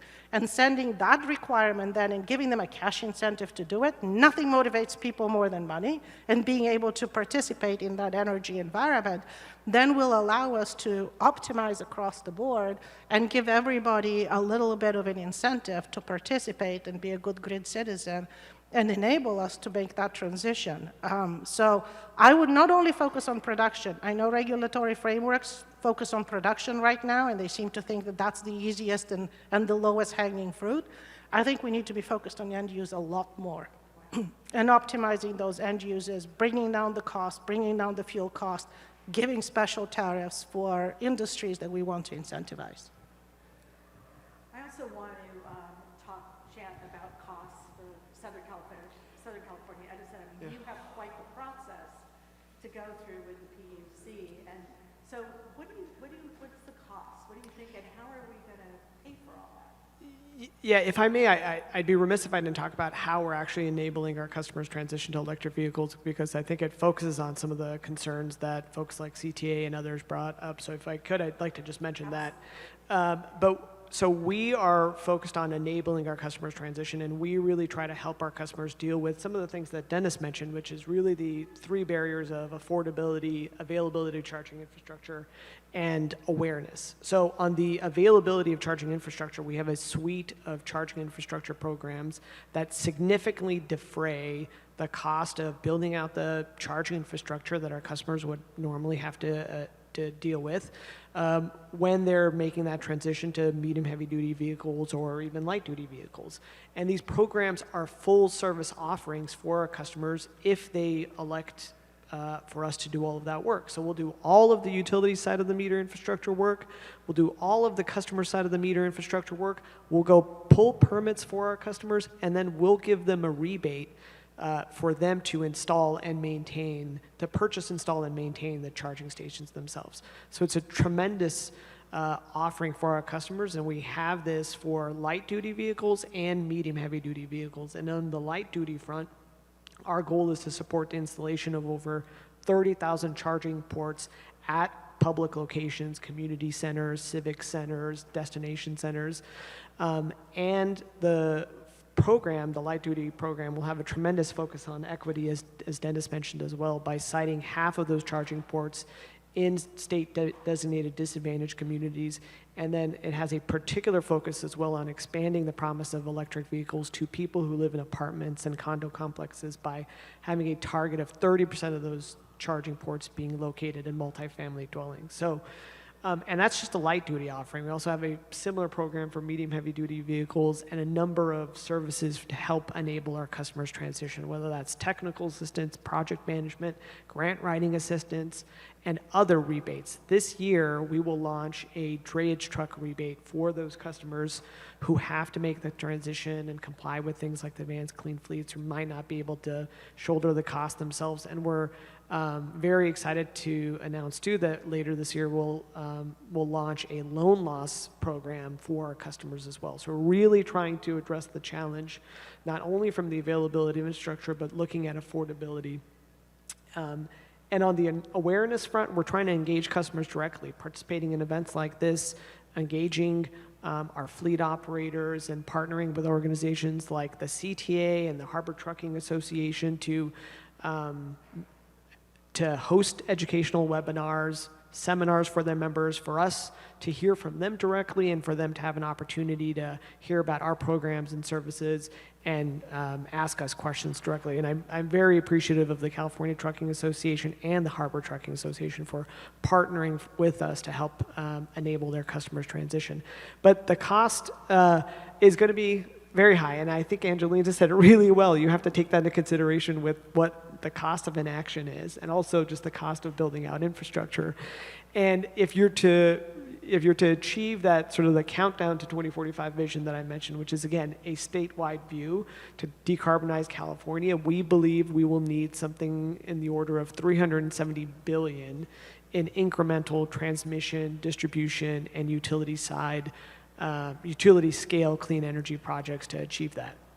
That will take significant private, public, and collective investment, but we think those investments are absolutely necessary, not only to achieve the state's goals, but to bring with it the other societal benefits of reducing emissions, improving air quality, and contributing to better public health outcomes for the communities across Southern California and better quality of life.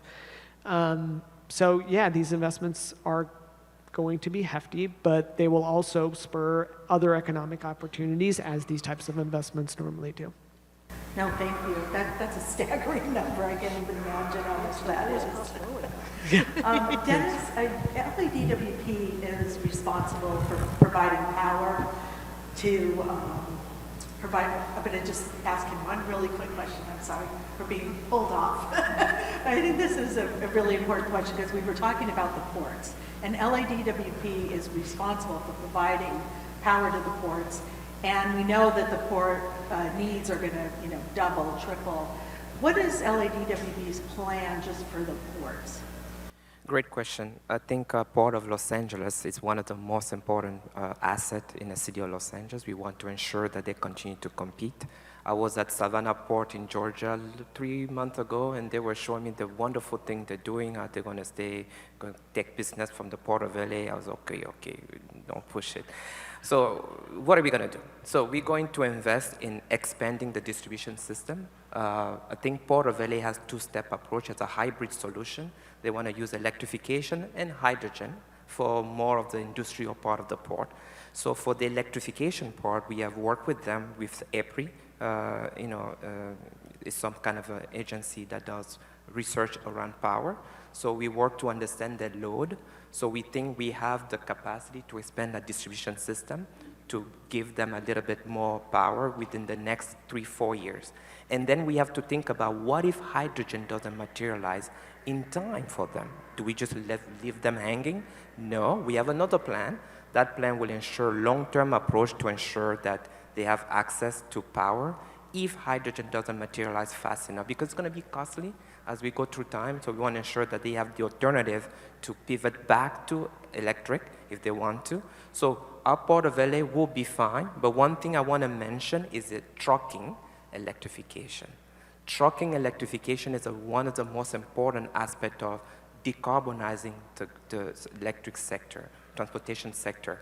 Most people don't know this.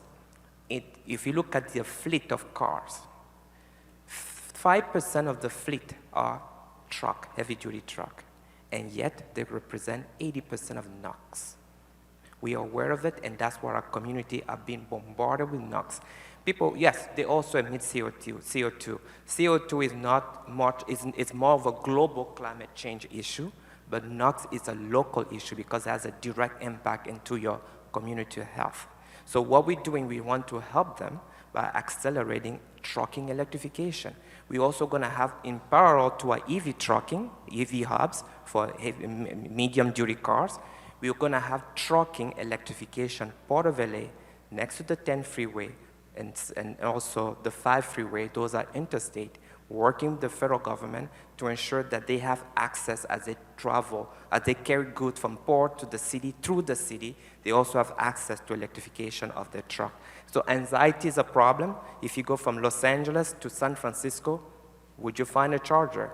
Maybe yes. If you find one, does it work? Maybe not. So those are the anxieties. So at DWP, City of Los Angeles, we want to erase that anxiety by ensuring that our own fleet will be there 24/7 to ensure that your EV chargers are working. Great, thank you. We have time for one question from the audience. Does anybody have a question? Everyone wants to get to lunch, so do I. But I want to give, since we don't have a question, I wanted to give Frank a chance here to talk a little bit about how important it is for the public to have access to chargers. And I think it was talked a little bit, Dennis, by you, but maybe you could address that. I want to tell you guys all something else that I think is cool. It relates to this. It really relates. In a very shortest way I can say this, school buses, electric school buses. So, all right, school buses with batteries on them. You think about it, they don't get used a lot. They're only taking kids, you know, from here to there, not very many miles, and then they're not used. In the summertime, they're not used except sparingly. But they have these huge battery packs on these electric school buses. You know, some of them are as much as 300 kilowatt hour, right? All right, this is where resiliency is gonna come from. This is literally how it's gonna work. These batteries on these school buses are gonna store energy that, and then, for example, if we, God forbid, we had an earthquake like happened yesterday in Taiwan, you can take these battery electric buses, plug them into the grid, plug them into the emergency operations center, plug them into the hospital, plug them into the port, plug them into the police station, and they will help us survive. And in that wildfire situation where, you know, the electricity has to be shut off, why not pull a school bus up to the, you know, to some place and plug it in? And I'm telling you, this is really the hope that we have. This isn't like a pipe dream. This is happening. And so, yeah, charging and anxiety and but hey, listen, we're gonna have all this electricity we need, but we're also gonna have a ton more storage. And if we think about this in a rational and good way, we can really make a great future for everybody. So I'm just gonna mic drop here, because if I was you, I'd be gone by now. Well, that's a great idea. I wanted to thank our panel. You guys were great. Thank you so much. All right, kids, let's get a photo.